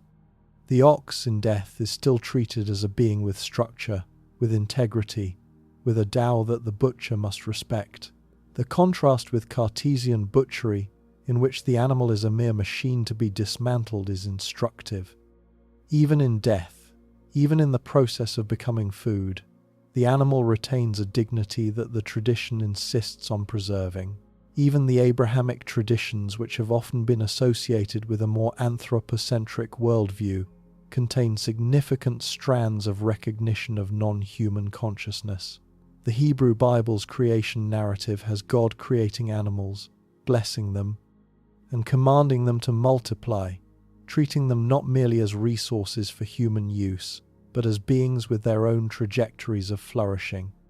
The Book of Job contains a remarkable passage in which God answers Job's complaints by pointing to the wild animals, the wild donkey, the ostrich, the horse, the hawk, the behemoth, the leviathan, each of which exists in its own right, with its own dignity, outside the human frame of reference. The passage suggests that the natural world is not merely a stage for human drama, but a domain of independent existences that humans must recognize and respect. Saint Francis of Assisi, whose preaching to birds is one of the most iconic images in Christian spirituality, embodied an attitude toward non-human beings that recovered, within the Christian tradition, the recognition of non-human consciousness that the indigenous traditions had always maintained. Francis addressed animals as brother and sister, brother wolf, sister bird, implying a kinship relationship, a shared personhood, a common status as creatures before God. His Canticle of the Creatures praises God through brother sun, sister moon, brother wind, sister water, extending the kinship language to the non-living elements of the natural world. The canticle was composed in the Umbrian dialect rather than Latin, a choice that made it accessible to common people rather than confining it to the educated elite, and it became one of the most beloved religious poems in Christian history. Francis's theological revolution was to treat the entire created order as a family of beings, each with its own dignity, each deserving of love and respect, each participating in the divine reality that Francis identified with the Christian God. The wolf of Gubbio, which Francis is said to have tamed through dialogue, addressing the animal with respect and negotiating with it as with a rational being, is illustrative. Francis did not treat the wolf as a predator to be exterminated. He treated the wolf as a being with reasons, with needs, with a capacity for negotiation. And the wolf, according to the tradition, responded, reaching an understanding with the human community that allowed both parties to coexist, and indicating an implicit animism that Christian orthodoxy has sometimes resisted,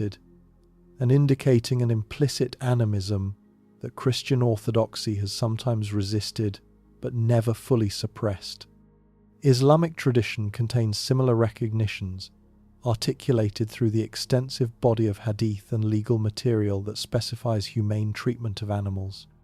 The Prophet Muhammad is reported to have said that there is reward for compassion shown to any living creature, including the watering of a thirsty dog. Islamic law, Sharia, specifies detailed requirements for the humane treatment of working animals, the ethical slaughter of animals for food, and the prohibition of cruelty. The Quran mentions animals as communities, ummah, analogous to human communities, a specific linguistic choice that positions animals not as mere resources, but as bearers of a communal existence, parallel to human communal existence. There is not an animal on earth nor a bird that flies with its wings, but they are communities like you. Quran 6:38. The verse has been understood by Muslim commentators throughout history as a recognition that animals have their own forms of social existence, their own modes of consciousness, and their own standing before God. The convergence across traditions is remarkable.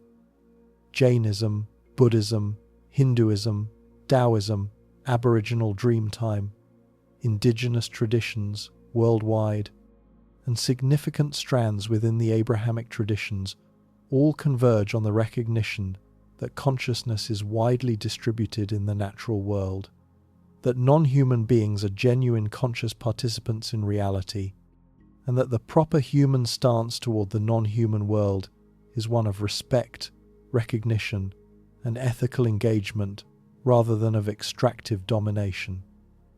The specific forms vary. The practical prescriptions vary. But the underlying metaphysics is remarkably consistent across cultures that had minimal historical contact. The world is full of minds, and the human is one kind of mind among many, and this is exactly what the contemporary science is rediscovering. The Cambridge Declaration on Consciousness is the scientific establishment catching up with what the Jain monk, the Buddhist bodhisattva, the Hindu sage, the Aboriginal elder, the Lakota medicine person, and the Franciscan friar have known all along. The science is not revolutionary. The science is corrective, correcting the peculiar cultural anomaly of the Cartesian tradition that temporarily persuaded a significant portion of humanity that the world outside the human species is a vast machine populated by nothing but mechanisms. The correction is overdue. The correction is significant because its implications ripple outward from physics into every domain of human life. If consciousness is widely distributed, if non-human beings are genuine observers, if the universe is filled with minds rather than populated by mechanisms, then the Cartesian project that has dominated Western civilization for 4 centuries, the project of treating the non-human world as a resource to be exploited, a territory to be conquered, a collection of raw materials to be transformed by human ingenuity, is not merely ethically problematic, it is metaphysically wrong. It is based on a false picture of what the universe is and of how humans fit within it. And the correction has consequences that the final part of this investigation will develop consequences not only for physics, not only for ethics, but for the daily texture of human life in a universe that is, as we are now rediscovering, filled with observers. 3 investigations, 3 independent approaches to the question that Descartes could not answer and that the Cambridge Declaration has finally forced the scientific community to confront. Does the cat's observation count?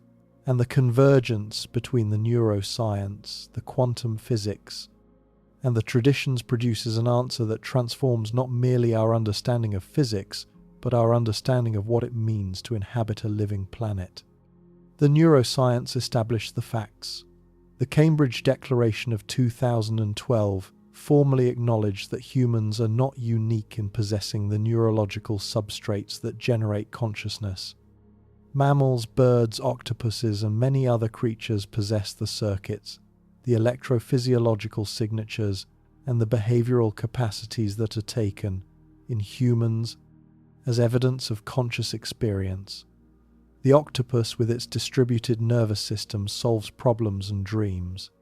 The corvids engage in mental time travel and deceptive behavior that requires modeling other minds. Elephants mourn their dead with species-specific precision. Dolphins identify themselves with signature whistles. Rats laugh. Even fruit flies exhibit selective attention and sleep states functionally similar to the sleep of larger animals. And plants, despite lacking nervous systems in the animal sense, learn, remember, and adjust their behavior based on prior experience. The biological world is not a field of mechanisms punctuated by occasional conscious exceptions. It is a densely populated community of minds, with consciousness distributed across a vast range of species and organized through neural and cellular architectures that vary enormously while supporting fundamentally similar functional capacities. The quantum physics establish the implications. If non-human animals are conscious, then the standard quantum mechanical assumption that observation requires human consciousness is empirically untenable. Schrödinger's cat, reread through the lens of the Cambridge Declaration, collapses its own wave function through its own ongoing observation of its own experience. Wigner's friend extends naturally to Wigner's cat, producing the same observer-dependent reality that Proietti's 2019 experiment confirmed for human observers. Tononi's integrated information theory predicts that consciousness is a graded property distributed across all systems that integrate information with high phi in mammalian brains, substantial phi in invertebrates, measurable phi in single-celled organisms, and non-zero phi even in simple information processing systems. Panpsychism, defended by Chalmers, Strawson and Goff, takes this further, arguing that consciousness is a fundamental feature of reality that pervades the physical world at all scales. And Orch-OR, applied to the universal distribution of microtubules across eukaryotic cells, suggests that the biological substrate for quantum observation is present not merely in neurons, but in every cell of every eukaryote in the paramecium, in the amoeba, in the plant, in the fungus.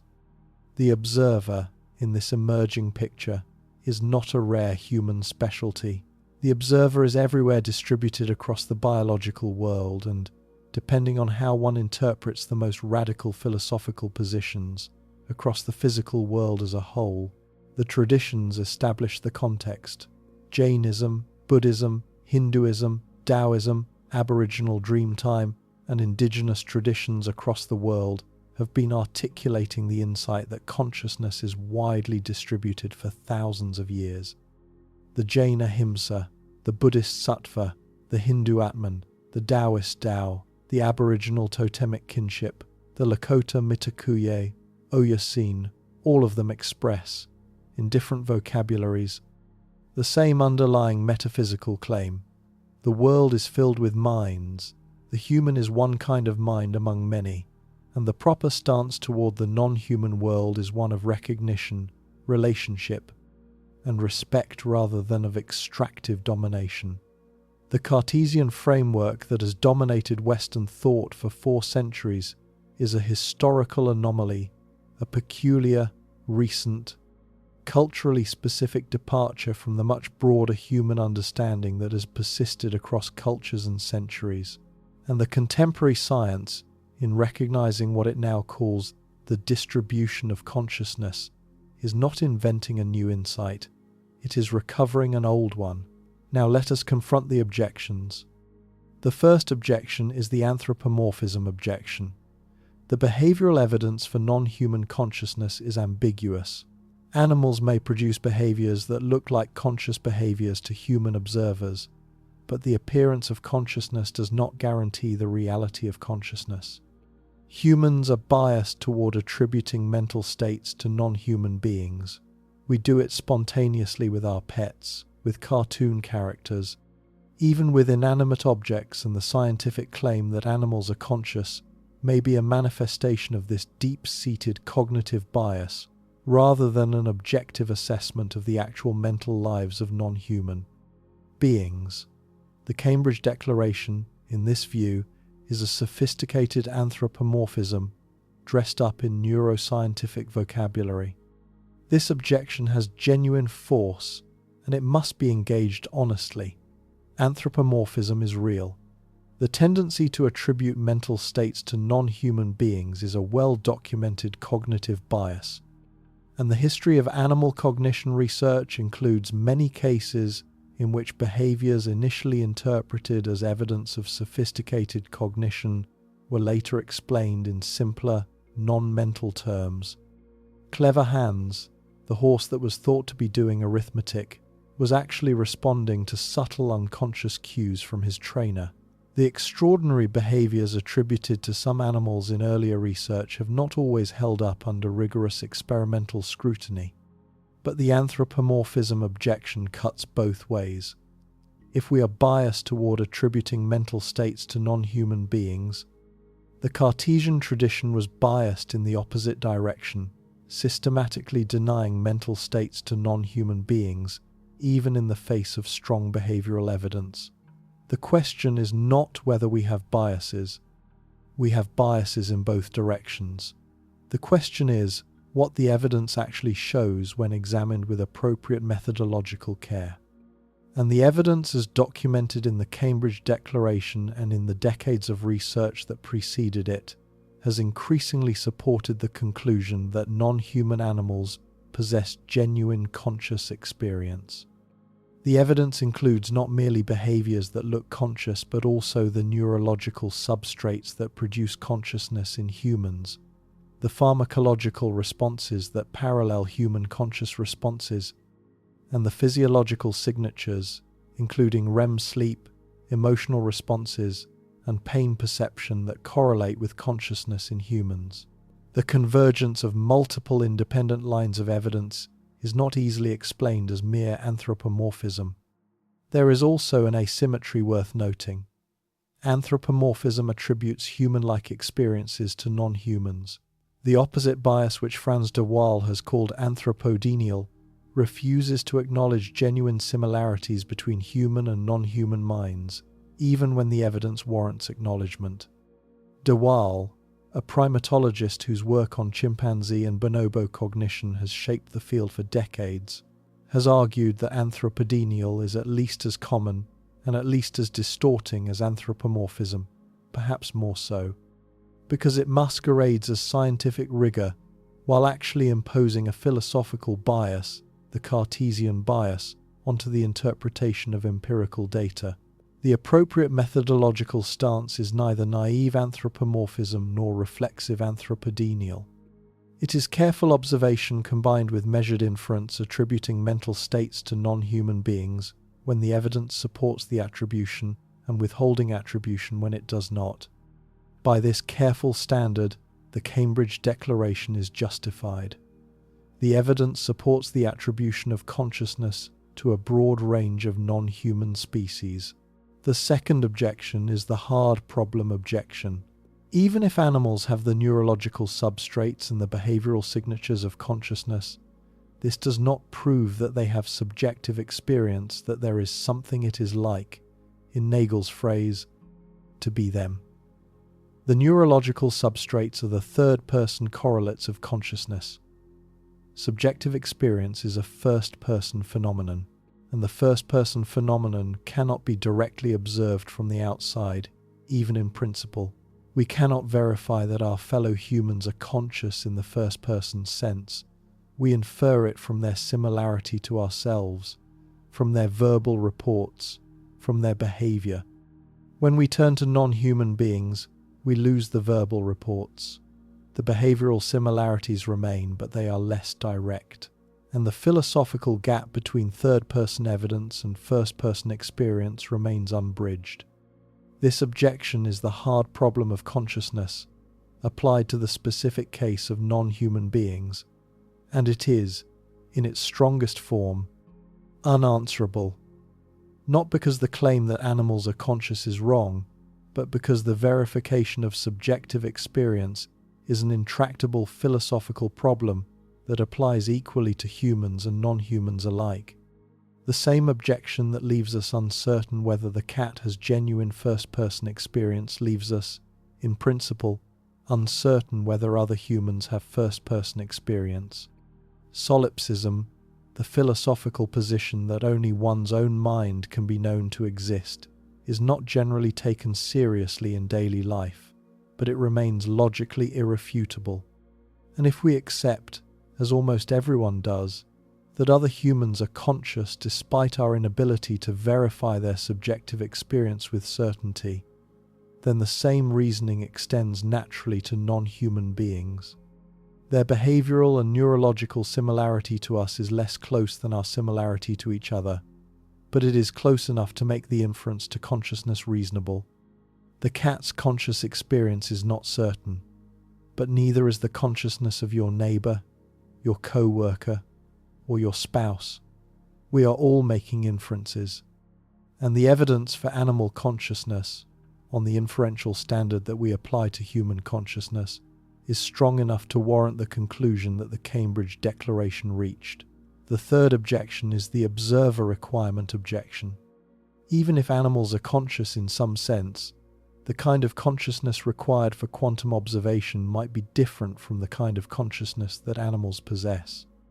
Perhaps the quantum observer requires specific capacities, language, abstract thought, self-reflective awareness that animals do not have, or have only in diminished form.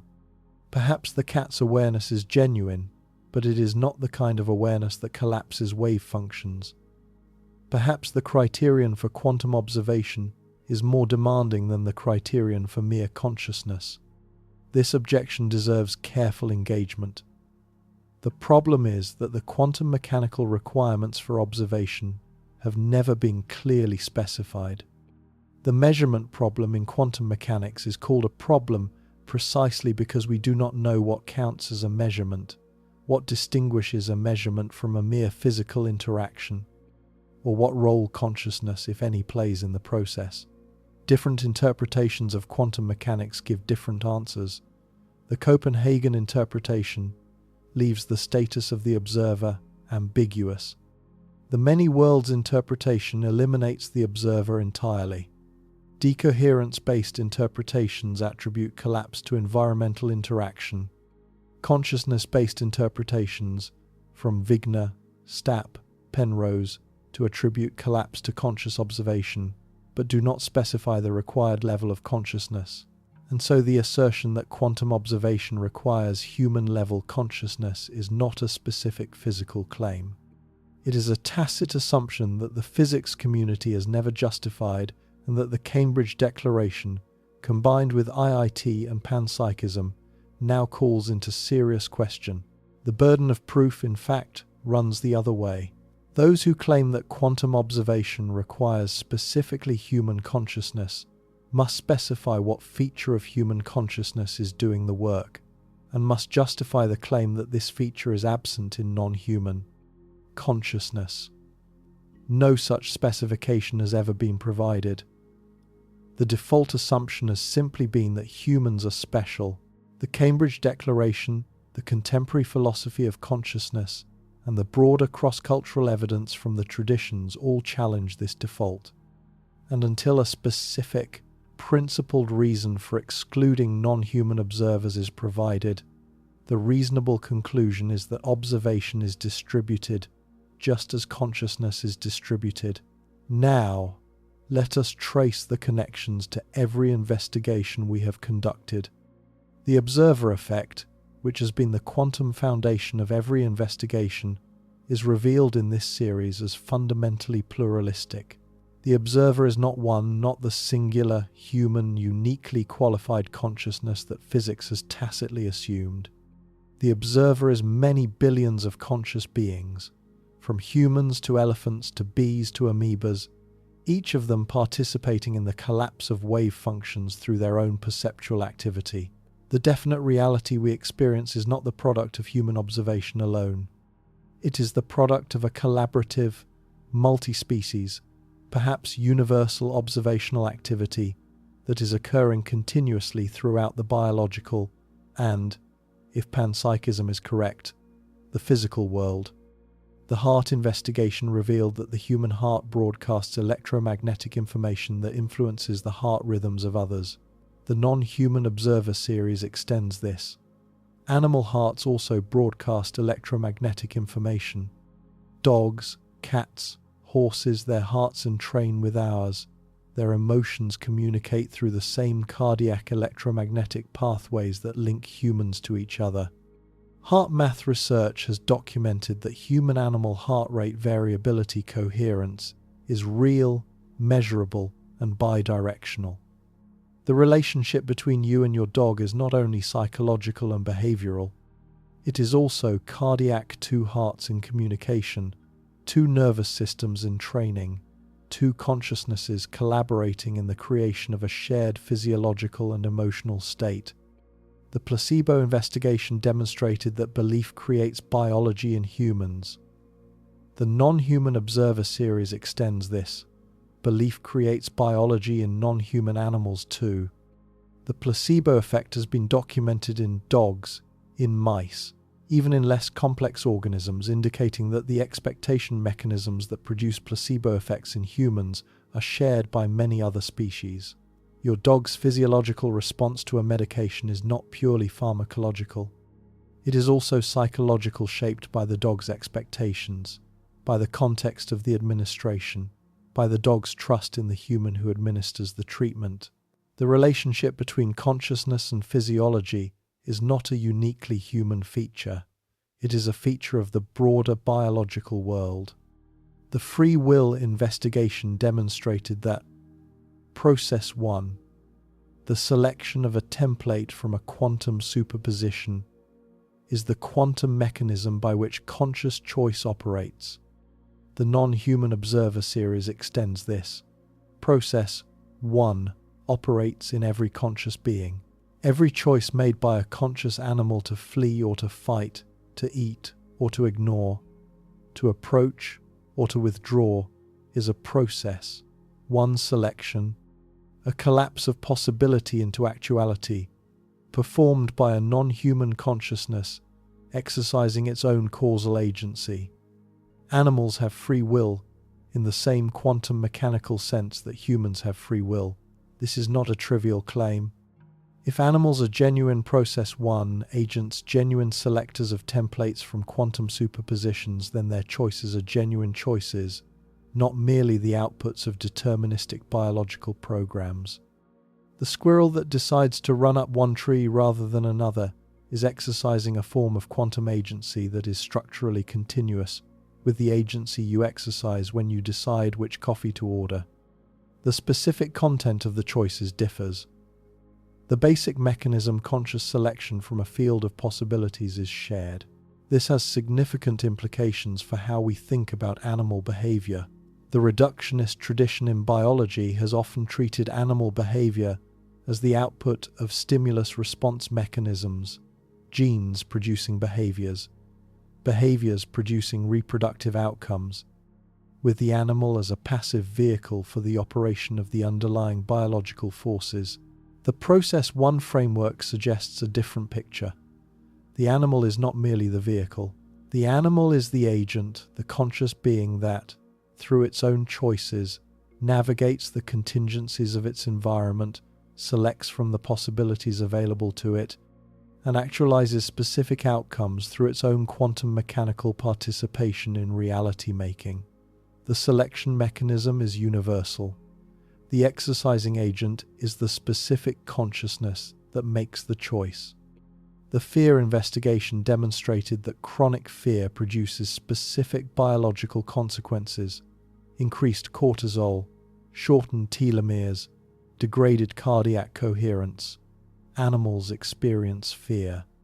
Animals experience chronic stress, and the biological consequences in animals mirror the consequences in humans. Factory farmed animals, laboratory animals, animals in chronically stressful environments show the same biological signatures of chronic fear that humans show under analogous conditions. The moral implications are clear, and the Jain, Buddhist, and indigenous traditions anticipated them. Creating conditions of chronic fear for non-human beings is doing to them what we know, from our own experience, is harmful. The Cartesian fiction that enabled industrialized animal agriculture, that animals are machines and their responses are meaningless, has been empirically refuted, and the ethical consequences are pressing. The biological antenna investigation proposed that biological systems may function as receivers of non-local quantum information. The non-human observer series extends this. Non-human biological systems are antennae too. The migratory birds that navigate by Earth's magnetic field do so through quantum processes in cryptochrome molecules. In their eyes, the clearest documented example of quantum biology at work in a non-human species. The birds are literally using quantum mechanics to perceive their environment. The photosynthetic systems of plants use quantum coherence to transfer energy through their light harvesting complexes with near-perfect efficiency, as Engel's 2007 research established. The quantum dimension of biology is not a human specialty.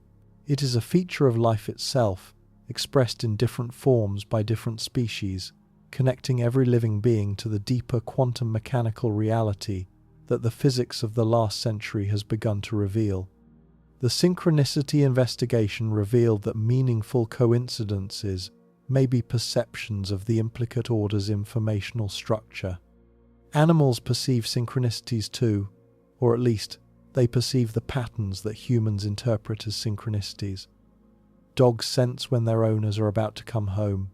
Cats are unaccountably drawn to people who need them. Birds alert humans to threats or opportunities that humans might otherwise miss. These behaviors may reflect ordinary perception of subtle cues, or they may reflect something more, a form of participation in the informational field that the traditions describe, and that the physics of non-locality may eventually explain. The subconscious investigation revealed that most cognitive processing occurs below the threshold of awareness. Animals presumably have subconscious processing too, and the species' differences in conscious capacity do not preclude sophisticated unconscious capacity in non-human species. The octopus arm, with its semi-autonomous neural cluster, is a case study in non-human subconscious processing. The arm solves problems, navigates environments, and manipulates objects without explicit central brain oversight, a form of distributed, unconscious or semi-conscious information processing that has no direct human analogue. The AI investigation contrasted the mechanical processing of digital systems with the organic consciousness of biological beings. The non-human observer series sharpens this contrast. If consciousness is a feature of integrated information processing in biological substrates, as IIT proposes, or of quantum processes in microtubules, as Orch-OR proposes, then the capacity for genuine observation is distributed across the biological world while being absent in digital systems. The octopus, with its distributed nervous system, is a genuine observer. The computer, with vastly more computational power, is not. The criterion is not processing capacity, but the specific organizational features, integration, coherence, the substrate that supports the relevant quantum processes that biology has evolved, and that digital systems, however sophisticated, have not replicated. The karma investigation revealed that intentions leave traces. Animal intentions leave traces too. The kindness shown to an animal shapes the animal's future behavior.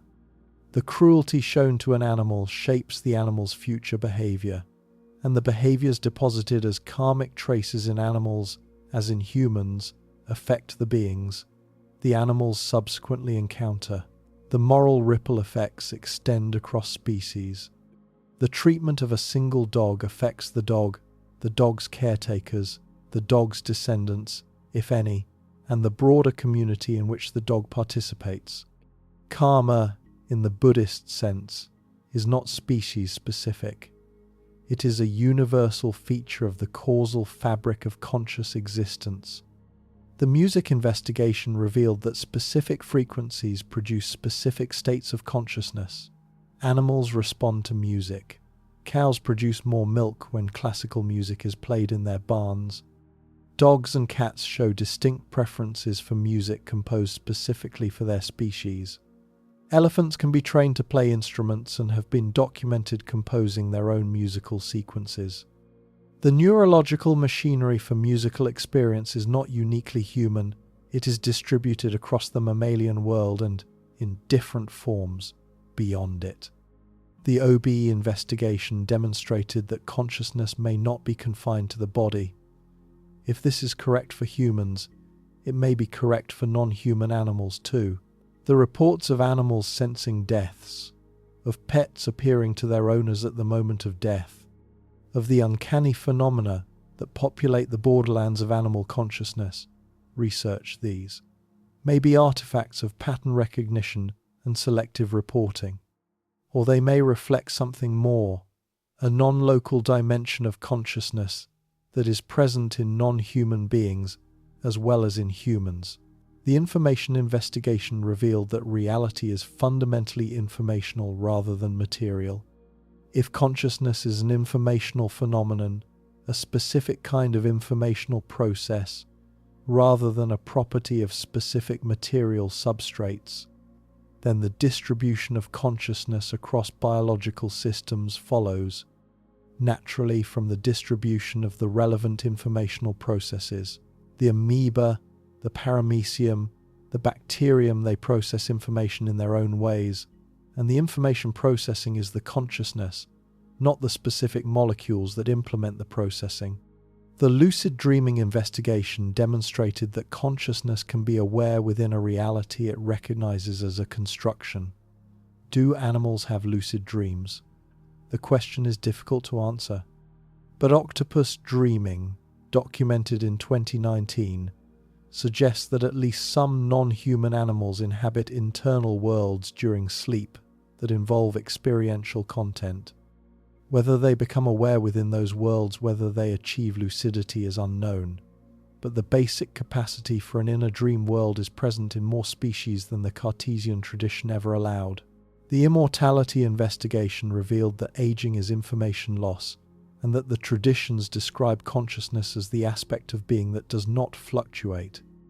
If this is correct, the consciousness of non-human beings is equally continuous with the permanent ground of awareness that the traditions identify as the ultimate reality. The cat's awareness and your awareness are expressions of the same underlying consciousness, filtered through different neural architectures, shaped by different embodiments, expressed through different specific capacities, but fundamentally continuous with each other and with the ground of reality itself. The creativity investigation revealed that genuinely creative insights arrive from beyond the individual mind. Animals are creative too, solving novel problems, producing innovative behaviors, introducing practices that spread through their communities as cultural traditions. The creative capacity is not uniquely human. It is a feature of conscious beings more broadly arising, perhaps, from the same non-local informational connections that the creativity investigation identified as the source of human creative insight. The identity investigation revealed that the human self is a construction maintained by the DMN's narrative processing. Animals may have simpler selves, selves built on different neural foundations, selves without the narrative elaboration that human selves display. But they have selves. They recognize themselves in mirrors, at least some species do. They distinguish self from other. They maintain a sense of continuous identity across time. And the consciousness that underlies their selves, like the consciousness that underlies human selves, is, according to the traditions and the filter theory, the same universal awareness that pervades all of reality. The Boltzmann brain investigation revealed that the thermodynamics of the universe permits momentary fluctuations of conscious experience. In the Boltzmann brain scenario, the fluctuating consciousness is presumably human because the paradox is framed in terms of human experience. But the thermodynamics does not specify the species of the fluctuating consciousness. A Boltzmann brain could be a cat fluctuating into existence with false memories of a cat life, experiencing a single moment of feline awareness before dissolving back into the void. The universe's deep future, the infinite dark era, produces fluctuations of every possible kind of consciousness, not just human. The multi-species character of the observational community that the current investigation has established extends potentially into the thermodynamic deep future as well. Every thread connects, every investigation enriches the understanding, and the practical consequences are immediate. You are not alone in the universe. You have never been alone. The fantasy of human isolation, the image of the lonely human consciousness in a dead cosmos, is a Cartesian fiction that has always been false. The cat watching you from the windowsill is a consciousness. The dog at your feet is a consciousness. The bird outside your window is a consciousness. The ant crossing your kitchen floor is a consciousness.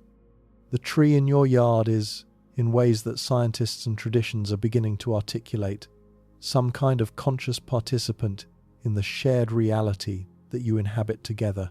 You are surrounded by minds. You have always been surrounded by minds. And the recognition of this fact, the simple, direct, experiential recognition that the beings around you are not objects but subjects, not mechanisms but experiences, not backgrounds against which your drama unfolds, but co-participants in the drama with their own perspectives and their own stakes, changes the texture of every moment of your life. Consider the practical experiment of simply paying attention. For the next week, try an experiment. Whenever you encounter a non-human animal, your pet, a bird outside, a squirrel in a park, an insect on a wall, pause for a moment. Do not project human thoughts onto the animal. Simply acknowledge that a consciousness is present. A perspective: is there a specific first-person experience that is currently occurring in that specific body, that specific neural organization, that specific embodied situation? You cannot know what it is like to be that being, but you can acknowledge that there is something it is like to be that being. The acknowledgement changes the encounter. The animal is no longer an object you observe. It is a subject sharing the moment with you. And the moment, recognized as shared between two consciousnesses rather than occupied by one consciousness looking at an object, takes on a quality that the Cartesian framework had systematically excluded: the quality of relationship, the quality of mutual presence, the quality of two minds, however different, participating together in the reality they collectively help to actualize. The moral implications are significant. If cats, octopuses, elephants, and bees are conscious observers of reality, then our treatment of them is not the treatment of objects. It is the treatment of subjects. And the Cartesian framework that has authorized industrial animal agriculture, habitat destruction, species extinction, and the systematic disregard of non-human welfare is not merely ethically problematic. It is metaphysically wrong. The traditions have been saying this for millennia. The science is now confirming it. And the ethical response, the recognition of non-human beings as genuine participants in the fabric of conscious existence, is long overdue. The shift in daily texture is subtle but profound. You walk through a city and notice, differently, the pigeon that flies past, not as a pest, not as a scavenger, not as a biological machine following genetic programming, but as a conscious being whose visual world is dominated by sky and concrete, whose social world includes the other pigeons with whom it has specific relationships, whose day has its own rhythm of hunger and satisfaction, rest and activity, safety and alertness. You walk through a forest and notice, differently, the squirrel that watches you from a tree, not as a furry object in your environment, but as another mind occupying the same forest, aware of your presence, making decisions about whether you are a threat, remembering the locations of its cached nuts, planning its movements for the coming hours. The world is not what it was. It is fuller populated by the consciousnesses that were always there, but that the Cartesian framework had taught you to ignore. The loneliness of the human consciousness in a mechanical cosmos dissolves. The company of the multi-species community that you inhabit becomes visible. The physical implications are equally significant. If consciousness is widely distributed, then the quantum measurement process is widely distributed too. Reality is constructed through the collaborative observational activity of billions of conscious beings across the biological world. The universe you inhabit is not the product of your observation alone. It is the product of the cumulative observational activity of every conscious being on Earth, and perhaps, if panpsychism is correct, of every integrated information system in the cosmos. You are not the creator of reality. You are a collaborator in reality, one observer among many, contributing your portion of the continuous construction that consciousness, in its many forms, performs moment by moment. The next time your cat watches you, pay attention. A mind is watching a mind. A consciousness is encountering a consciousness. A quantum observer, every bit as real, every bit as physically significant, every bit as philosophically mysterious as you are, is engaging with another quantum observer across the shared space that their mutual observation is creating. And the next time you walk through a forest, pay attention. You are not alone. You have never been alone. The trees around you process information, communicate with each other through chemical and fungal networks, respond to environmental changes, adjust their behavior based on experience. They are not the conscious subjects that your cat is. Their consciousness, if they have it, is of a different kind, organized through different substrates, expressed through different capacities, but they are participants. They are part of the vast web of conscious existence that the planet sustains. And the next time you see an insect you are about to kill, pause. The Jain monk would pause. The Jain monk has been pausing for 2,500 years, recognizing through practice what the Cambridge Declaration has now confirmed through neuroscience, that the being before you has some form of inner experience, that its life has some measure of intrinsic worth, and that its death, even a death that is practically necessary, even a death that serves legitimate human purposes, is not morally trivial.